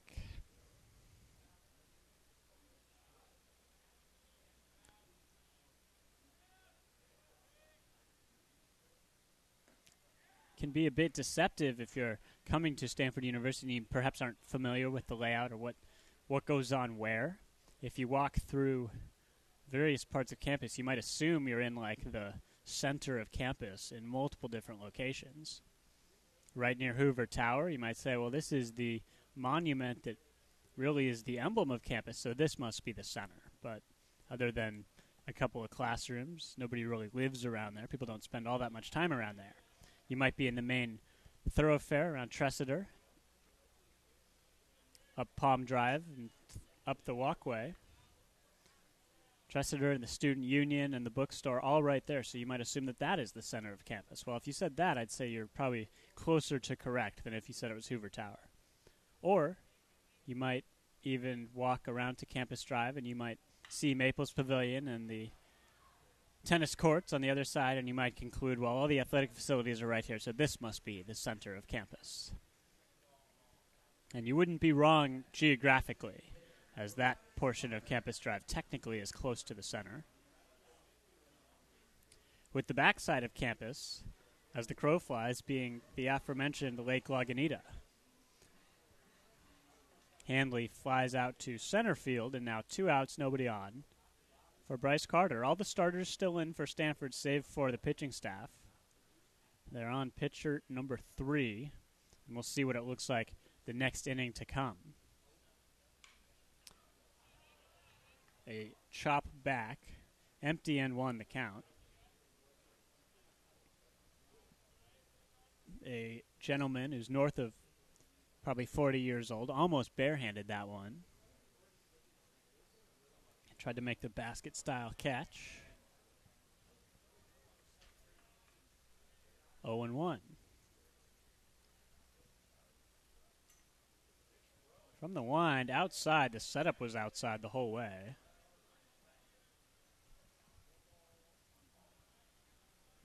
Oh for 2 today is Carter. 3 hits on the day for Stanford bats. That against 10 hits for the Ducks.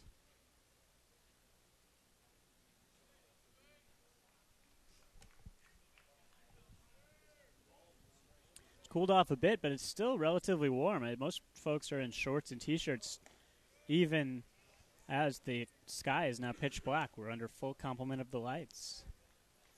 That's outside. 2 balls and a strike. If you were walking around campus today, even in shorts and a T-shirt, you'd be sweating.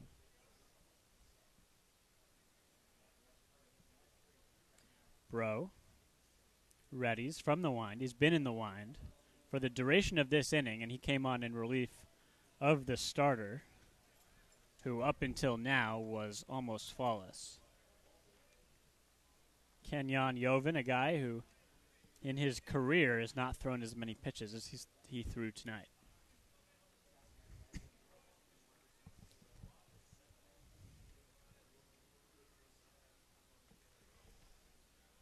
Bro readies a 2-2 count. Joven, in fact, 21 1/3 coming into this contest. So that ball skied, but that was across 12 appearances. Do the math on that. He had a real career outing here tonight. Broadcast will go live tomorrow on pac-12.com.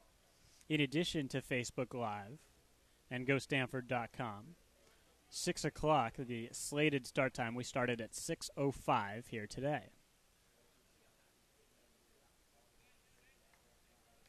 The 2-2. A chopper. It's on the inside of the third base line, and that's booted at third. It's going to be an E5. So Stanford catches a break here with 2 outs. Tough little roller, but certainly a playable ball.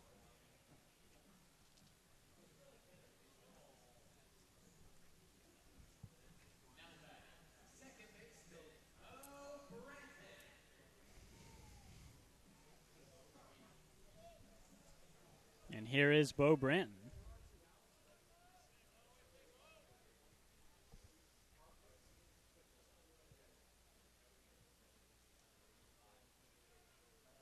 Facing Hunter Bro.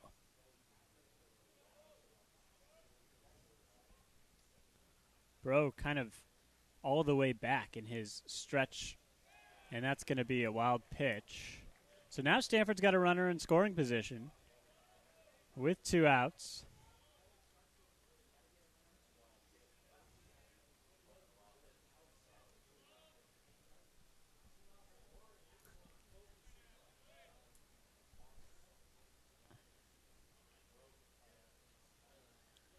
So 1 ball, no strike count, runner on second. And Bro, that was his first pitch from the stretch. And he's got kind of an awkward look from the stretch. It's almost like his back foot.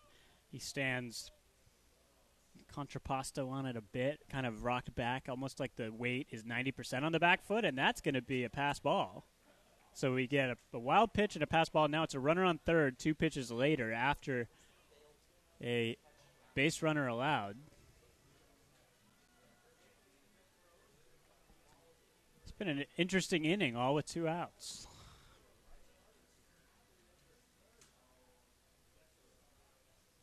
So Carter just sitting on third, and now all of a sudden the meeting at the mound, and this was like a kind of a do-nothing inning and a 2-2 count to Carter, and now it's a 2-0 count with Carter on third 5 pitches later, all with 2 outs. I think so. The trainer is going out, so this is not a mound visit.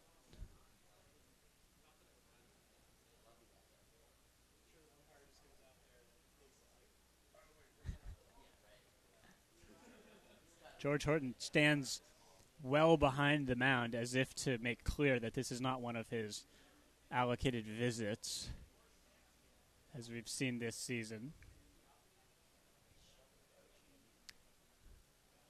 You wonder if maybe in the future people will angle this number of visits rule and they'll label the trainer as the pitching coach, etc.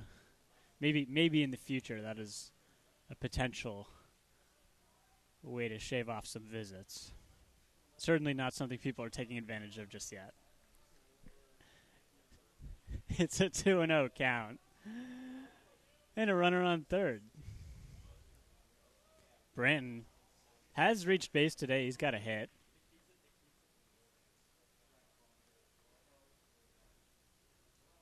Bro taking forever to deliver this ball. Finally tosses, swing through from Branton. Pitch might have been outside, I'm not sure. The way the zone's been called today, some of those are just like almost toss-ups.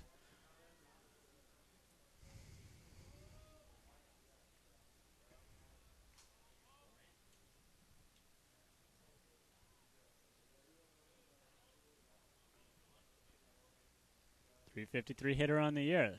On the outside third, fouled away. 2-2. Plenty going on, as we mentioned, around Major League Baseball. Getting started today.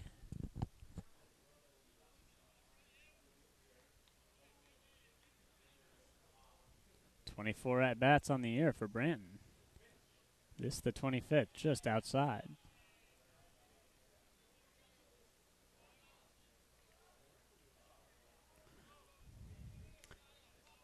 Want to again apologize the scoring bug.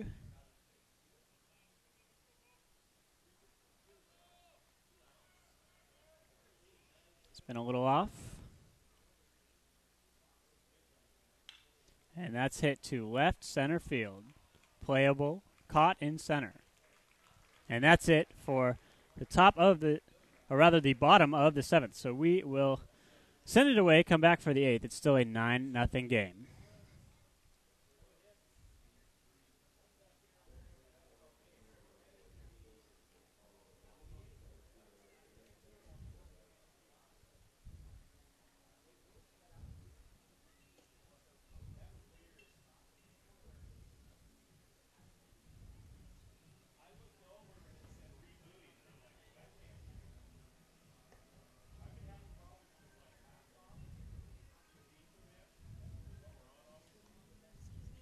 Sorry, go ahead.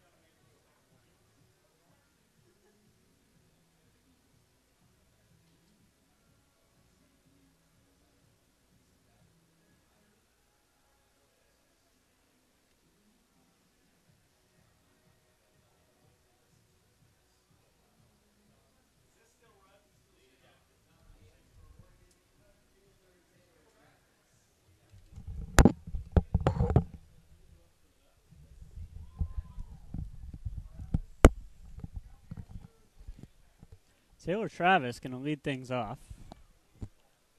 He's 0 for 2 today. It's the top of the 8th. Inside, Travis almost caught that off the sleeve.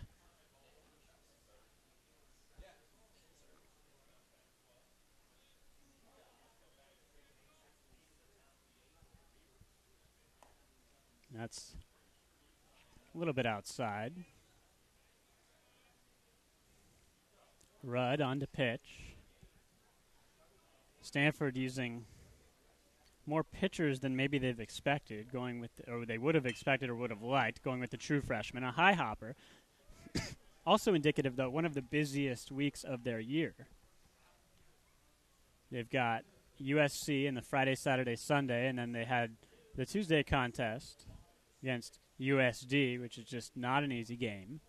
And then Thursday, Friday, Saturday. No Sunday game, but then also a Monday and a Tuesday game in the midweek the following week, and then a road trip, mercifully after a break, against UCLA. Here is Kyle Kasser.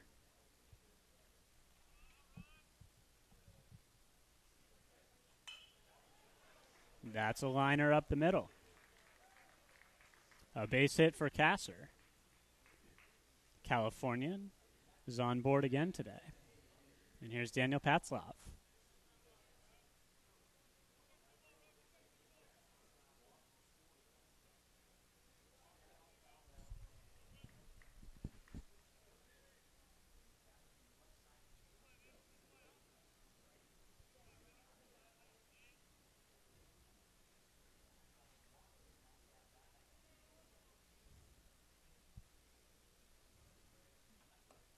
That's upstairs.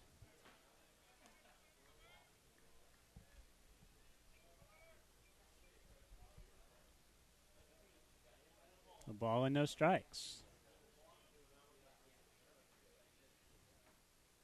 One out, runner on at first. In there, fastball for a strike.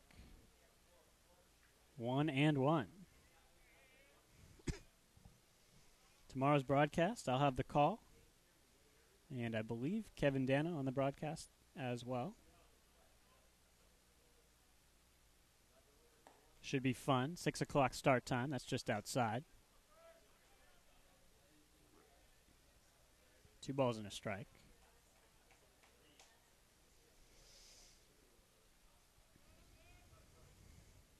This time of year in Eugene, you'd be liable to get some rain, but the ball's inside. You would not get rained out. It's a turf field. They've done the same thing up in Corvallis. Similar situation as you go farther north, as you might imagine. 3-ball, 1-strike count. A strike over the inside third. The Oregon baseball program was storied for quite some time, and then it was cut, and then it came back. And it was not gone for all that long, but it coincided with the cut of the wrestling program up in Eugene, and people were just up in arms about both. Runner goes, great jump, but doesn't matter. It's ball 4. Pitch was upstairs. It looked to be a fairly reasonable location. I think Hanley, rather than frame it, thought just auto throw down. The pitch was good enough. And instead, it's ball 4, and we're going to get the mound visit with potentially a call to the bullpen. Whoever's going to go is already ready if there's going to be a change. First and second here with a 9-0 game.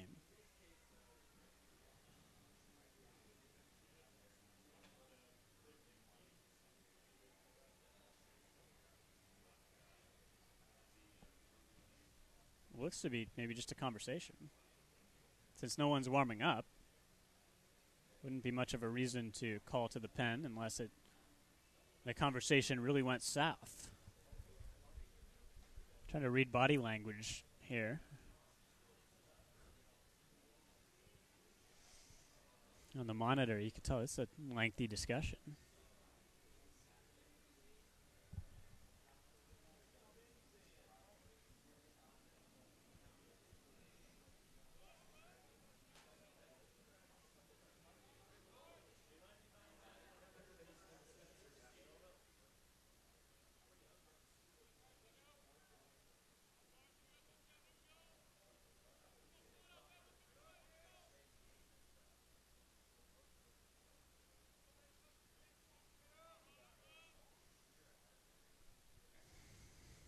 If you're just joining us, it is the top of the 8th inning. That's just outside. Spencer Steer with the 1-0 count. That was a lengthy mound visit.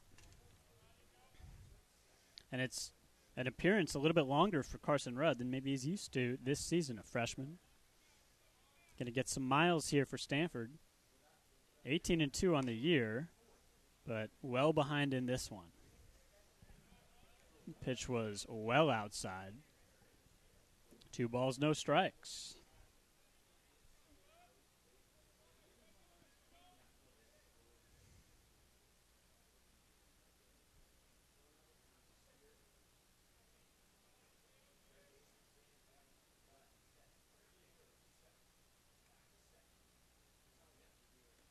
That's outside. Stanford has only had to bat once in the 9th inning here at Sunken Diamond.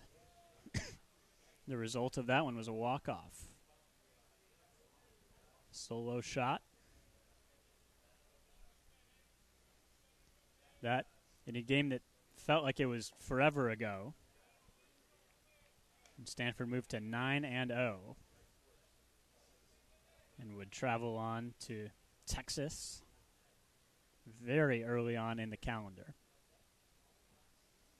Fantastic start for David Esker, to say the least, here at Stanford. Stanford grad, has a national championship with the program as well. Popped up, third base side. Infield fly called. As such, it doesn't matter, but the catch made anyway.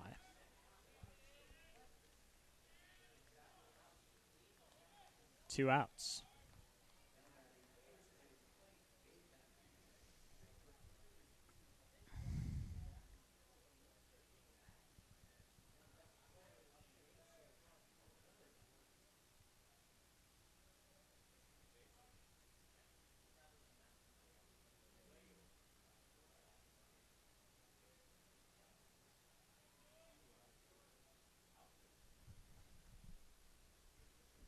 That's outside.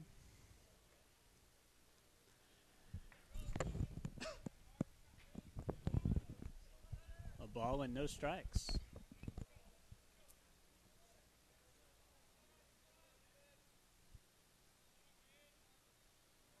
Gabe Matthews 3 for 3 today, including a home run, back pick to second, and that's going to get into center field.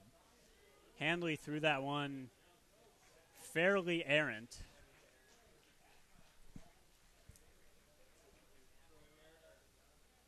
It almost got blocked down by the body.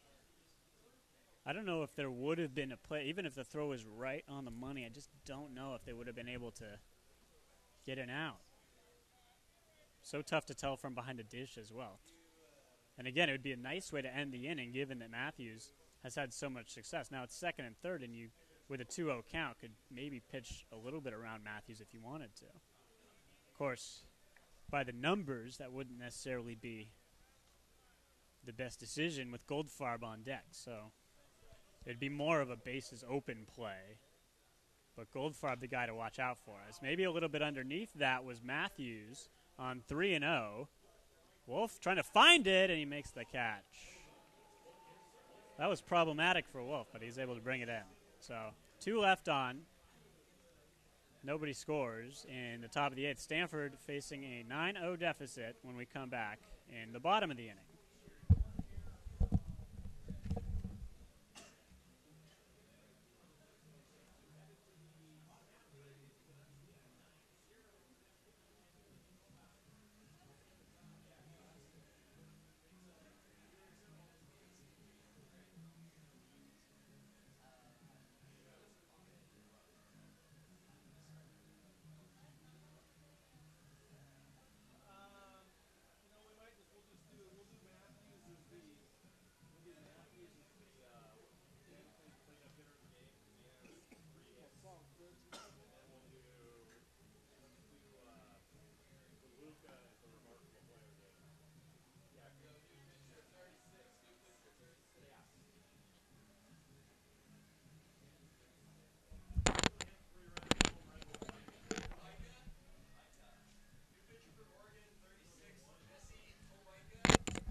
Senior out of Tarzana, California, Jesse Hobaika on to pitch.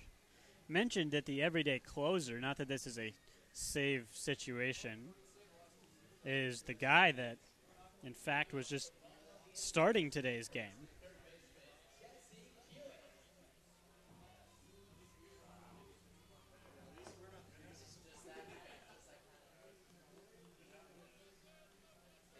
Last of the 8th. Hewitt to lead it off. Lineup turns over after that. Stanford trying to keep things manageable. Maybe put up a crooked number here. Stave off the shutout if possible, and that's outside, 1-0.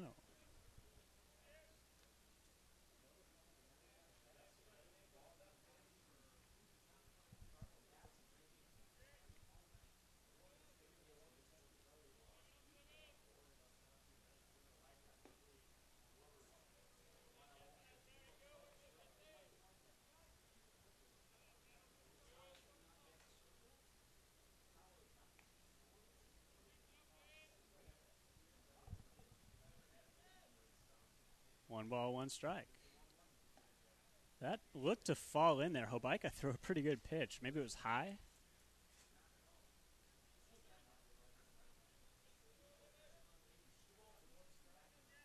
Two balls and a strike. 11 hits on the day for the Ducks. Just 3 for Stanford. Hobaika is like gets on the mound and is already ready to throw. He comes set, but does nothing else on the mound. Doesn't walk around the mound. Doesn't go back and forth. Grand Canyon and Stanford over at Maples. The volleyball, maybe the only other action on the farm today. Softball also in action, but 24-22 in that one. Grand Canyon on top of the Cardinal. It's been kind of a hard luck year for Stanford, but they do lead it in that one. In the sets score, but in that particular game, it's 24-22. 2, game point for Grand Canyon. Tim Schwartz, I believe, has the call for that one. And Micah misses. Hobaika misses just low. Cue it on board to lead off the inning. Stanford has seldom led off an inning with a runner, save for a couple other times today. Tim Tawa, in fact, led the game off. Very first pitch he saw was a single into left center. It looked like Stanford was just going to clip off more offense today. Instead, that was one of only 3 hits that Stanford was able to muster. Tawa is 1 for 3. That was his only hit.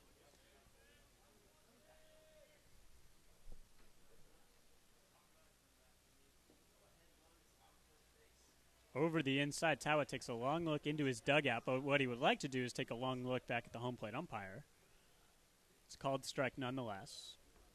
321 hitter, 78 at-bats this season for Tawa. A true freshman. Calls time. Hobaika, out of the wind, doesn't take any time at all on the mound, but out of the stretch just took an eternity, so that's why Tawa called time. I think Hobaika is just trying to figure out the signs. I don't think it's awkwardness from the stretch. As that's hit into the gap, right center field. It's going to be second and third coming up, maybe more as that ball gets to the wall. They're going to wave him in. And a run will score as Hewitt comes all the way around. His ball gets through to the wall in right center. It's now a fairly good day for Tim Tawa. Even if Stanford hasn't been all offense all the time, they do break the shutout there. And it's 9-1 with Nico Horner coming up.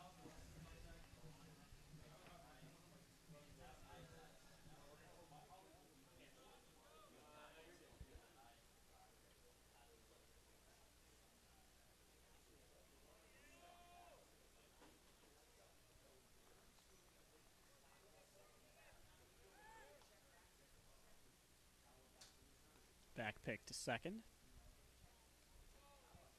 That was like a throw to second to get an out, which you don't see very often. Usually you see a guy spin, and then should he feel the need to loft a throw, he will.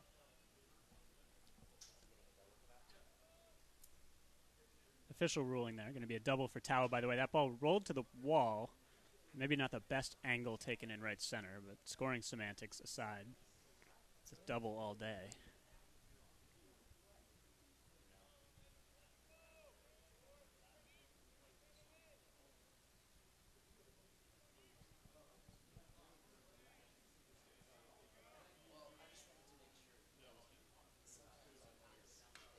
That was a nice pitch to lift it into center field. It was an off-speed pitch that dipped and dove down in the zone. 1 away.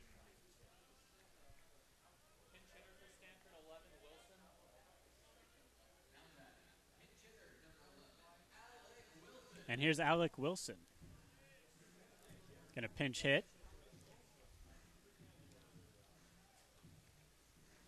In the middle of the order. Day is done for Brandon Wolf.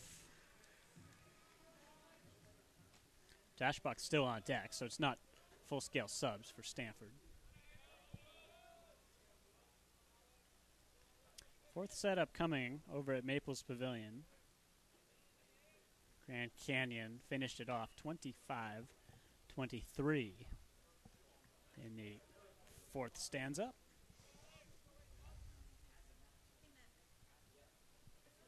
It's actually kind of I was going to say it's odd that game's not over. We started at 6 o'clock. They started at, I believe, 7.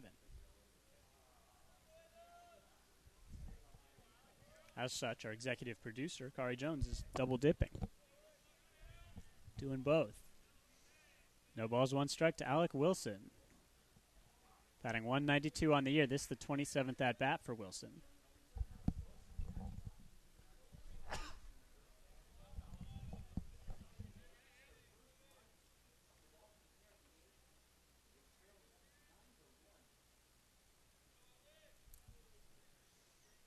Mentioned that out of the stretch takes forever to receive the delivery, and that's popped up. Foul territory. Who's going to get it? The catcher, and 2 away.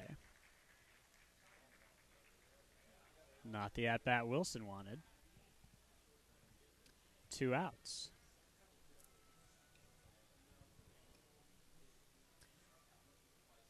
Last of the 8th, runner on second.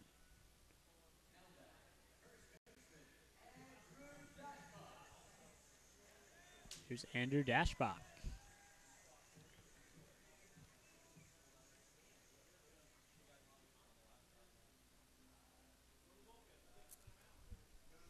And quickly to the bullpen they go. So we will take the break as well.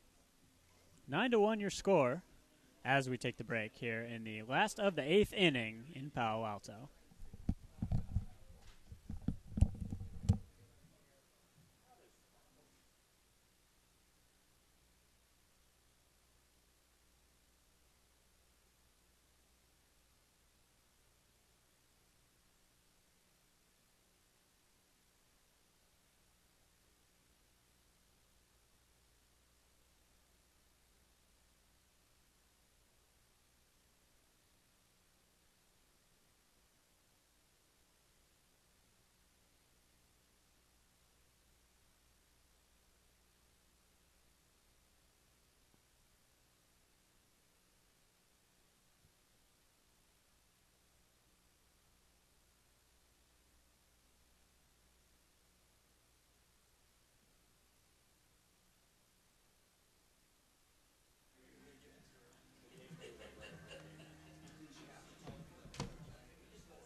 Peyton Fuller is the reliever. Peyton 0-1 this year, 3.52 ERA. This is appearance number 8, 3 1/3 scoreless innings in his last 3 appearances.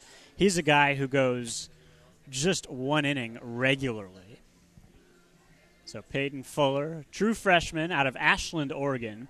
Ashland, the neighboring town to Medford, which is of fairly reasonable size, but Ashland is kind of known as like a little bit more maybe artsy, I guess you could call it. It's got the Shakespeare Festival every year up in Ashland. If you go up I-5 and you get into Oregon and you get through Klamath, then you're pretty quickly in Ashland. It's the northernmost location of an In-N-Out hamburger in the U.S. That would be Medford, the town over. And in fact, if you grew up in Ashland, you went to either North or South Medford High School. The more you know. Unless you went to Phoenix, which was a ways out of the way. Now that's a strike over the outside to Dashbach. More than you asked about the small town of Ashland. Peyton Fuller working with a runner on second, so immediately starts from the stretch. Empty and 1, the count to Dashbach. Up the middle, over top second base is where the second baseman was playing, which makes it an easy throw to first. And that's it for the inning. So you needed just 2 pitches to get out of it. Would have been a base hit every day for Dashbach if not for the defensive alignment. And we'll take it to the top of the 9th when we come back here in Palo Alto. Stanford trails it 9-1.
Goldfarb punishes this ball to begin the inning against Rudd.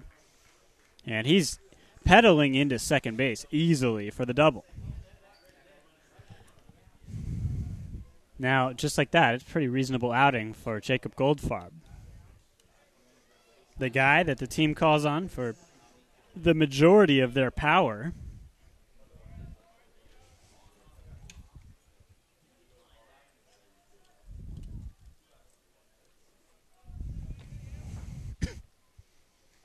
Nine 1 is the score. Here is Ray Soderman.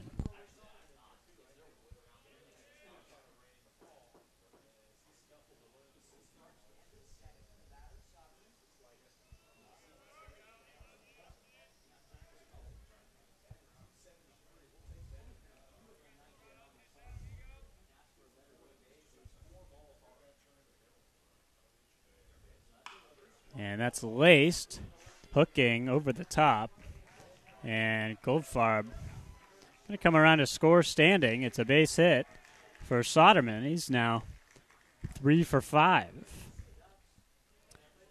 And here's DeLuca, freshman out of Agora Hills. Southern California representation in the Pac-12, always strong. This year especially, it feels like.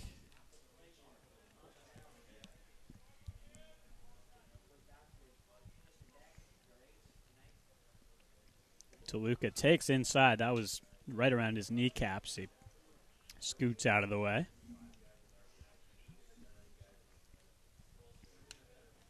Stanford has not lost an opener of a series. Contrast that with Oregon. They are quite familiar with winning the openers of series, even in a roughly 500 year. Now that includes a sweep, rather getting swept by Arizona State, but a win to start the series against Cal most recently. Before that, a win against UC Davis in their Friday night contest. Same against FAU, that's Florida Atlantic. And a lot of those early season games, they were just one-offs, collected the win as well.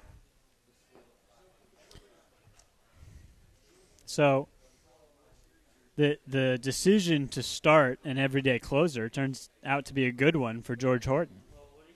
He's very much a storied manager, and he's a guy who, as a manager or as a coach, has faced Stanford in a variety of high-profile games, mostly with Fullerton. When Kurt Suzuki was on that Fullerton team, now, of course, he went on to have a major league career. That was a Fullerton team that put a couple of guys into the major leagues. That was a George Horton team. They actually met in Omaha and played Stanford in the early 2000s, I think a couple of years back-to-back. Or if not back-to-back in Omaha, one of those occurrences must have been in a regional hosted here in Palo Alto. Memory serves correctly, if memory serves. Ryan Nelson here with one out and one on. 10-1 is the score. One across in this inning already. We're in the ninth.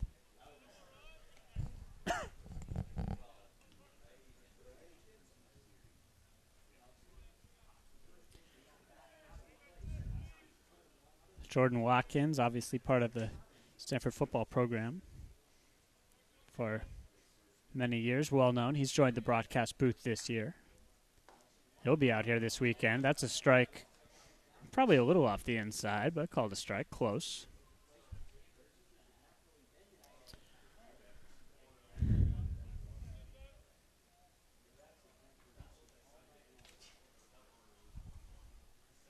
Oh, 0-2 pitch.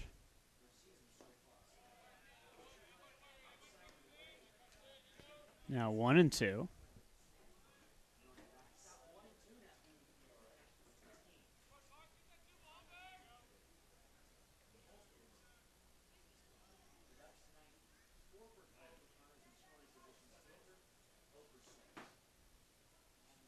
The 1-2 pitch.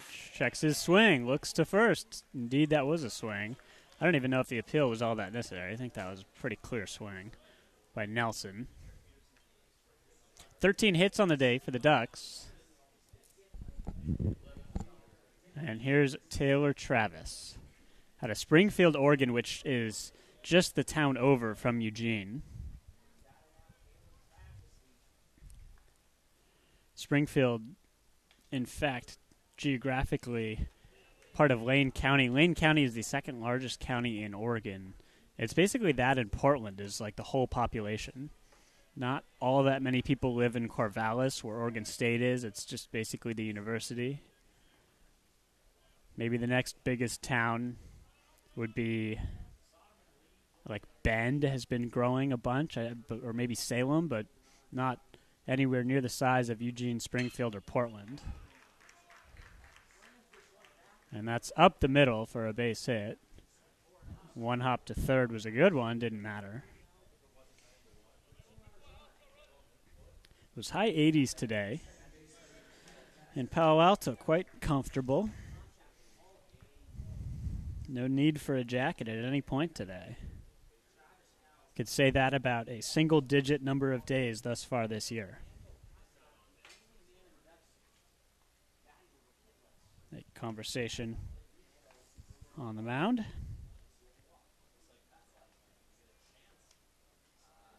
Carson Rudd still out there working. There's a right-handed pitcher up in the pen, but again, that light stanchion blocks us. Should it become necessary here with 2 outs? That's the Stanford pen action as well. Down the third base line. Wow, nasty pitch in there for a strike.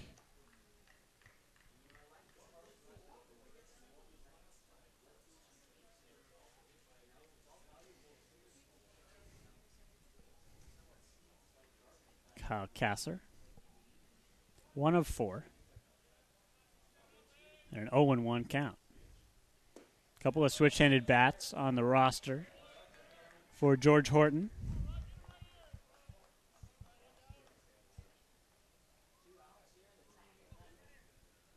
Kasser, a left-handed bat. But Patzlov and Johnny DeLuca, both switch hitters. That's one of the things that George Horton is well known for having in abundance on his clubs. A ground ball up the middle, stabbed at the shortstop spot. That's an infield hit, but it's a well-played ball by Horner,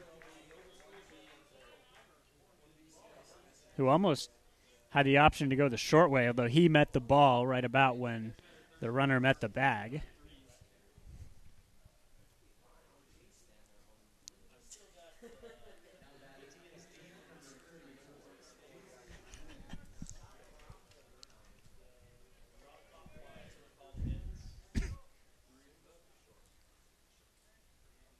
Bases full, 2 outs. That was a clear-as-day hit, and the Oregon broadcast crew was saying, yeah, it's not everywhere in the Pac-12 is that a hit. And I had to remind myself, yeah, that might be the case. First-year SID here at Stanford can, in fact, score a game.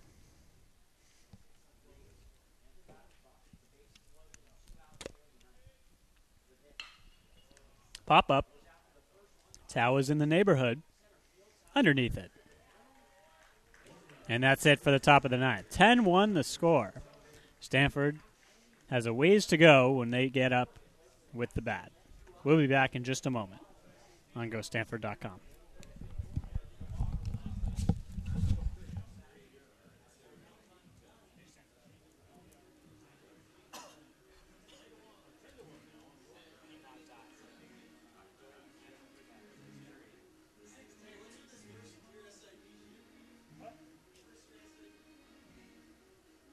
What would you prefer? We have a new catcher.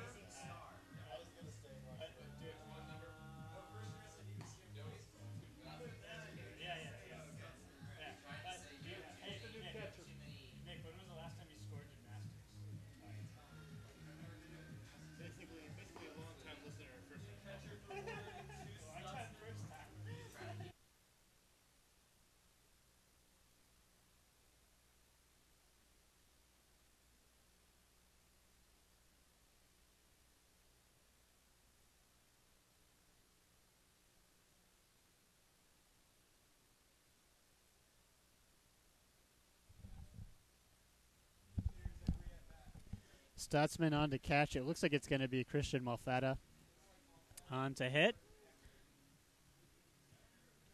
In addition to a slew of other pinch hitters as well. As given to us by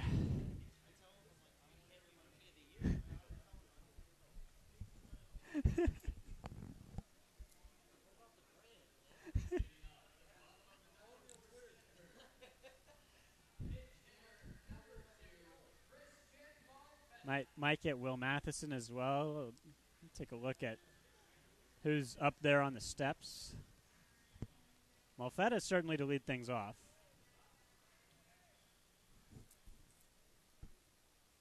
Nowhere near a save situation here in Palo Alto. It is a 10-1 game. Right-handed bat. And chops it back to the screen. First pitch swinging for Malfetta. Ninth inning here. Oregon trying to move to 15-9 on the season. 3-4 in the conference and take the first game of the series from the Cardinal. 1 of 3 is halfway acceptable against a team as good as Stanford, you got to imagine. It would feel like a free roll the rest of the series. It's going to be Chris Bubich tomorrow for Stanford. And we will have the call.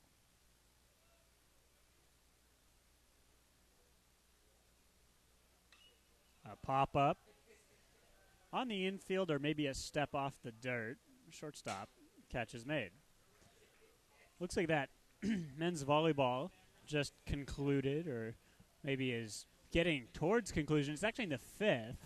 They're playing the short set, and it's a close one.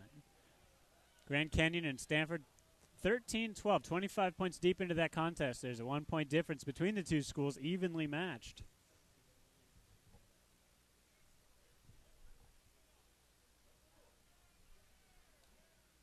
And here is Matthew Decker. Redshirt senior. He's from not the capital, but definitely the largest city within the state of Oregon. The aforementioned Portland.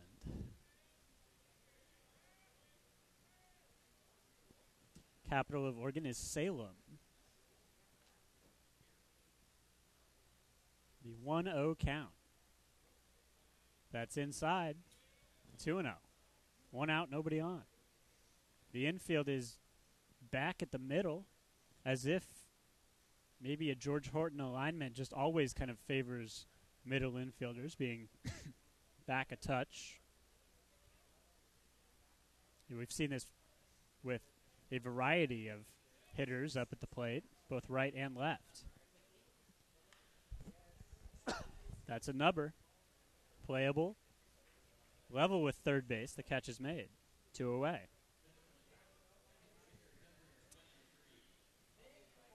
In line for the win in this one is Kenyon Yovan. Tristan Beck looks to take his first loss if things stay as they are.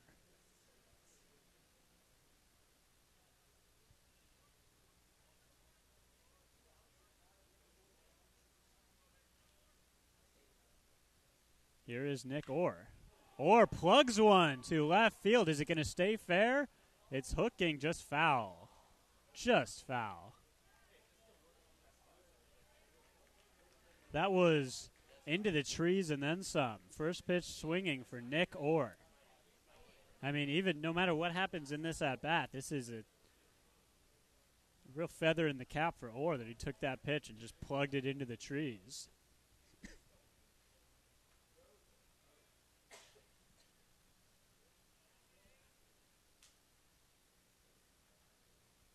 One coming.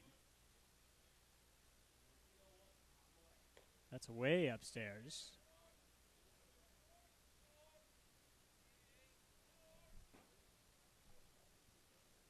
It's going to be probably a good day tomorrow, at least according to the forecast. It'll probably be warm like it was today. The pitch. Down low and outside.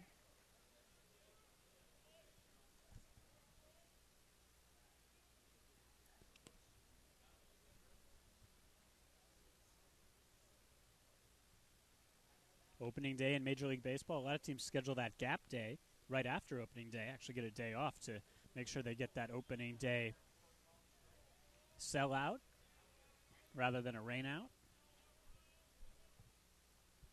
By the way, in that volleyball, it is 14 all. Grand Canyon and Stanford. Tim Schwartz has the call in that one.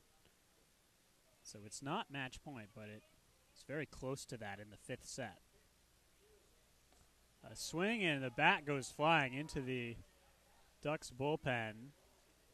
Tagged out, and that's it for the contest. Stanford drops this one. 10-1 your final score as the Ducks improve to 15-9, 3-4 in the conference. Stanford falls to 18-3. Still a good number, but 3-1 in the conference. They'll do it again tomorrow at 6 o'clock. The win goes to Kenyon Yovan. The loss goes to Tristan Beck. He's 3-1 now. Yovan is 2-1. This is a game that took 3 hours and 16 minutes, and it was in front of a pretty good crowd. Again, we'll do it all tomorrow at 6 o'clock. Tune in on Pac12.com, GoStanford.com, or Facebook Live. Any of those three media are fine by us. For our executive producer, Kari Jones, and our cameraman, Rob DeSandre, my name is Chris Fitzgerald, saying so long from Sunken Diamond. 10-1, Oregon picks up the win over Stanford.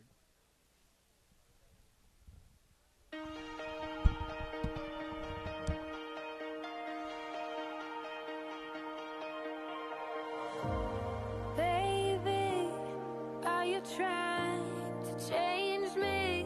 'Cause I'm not like the fire in your eyes, lying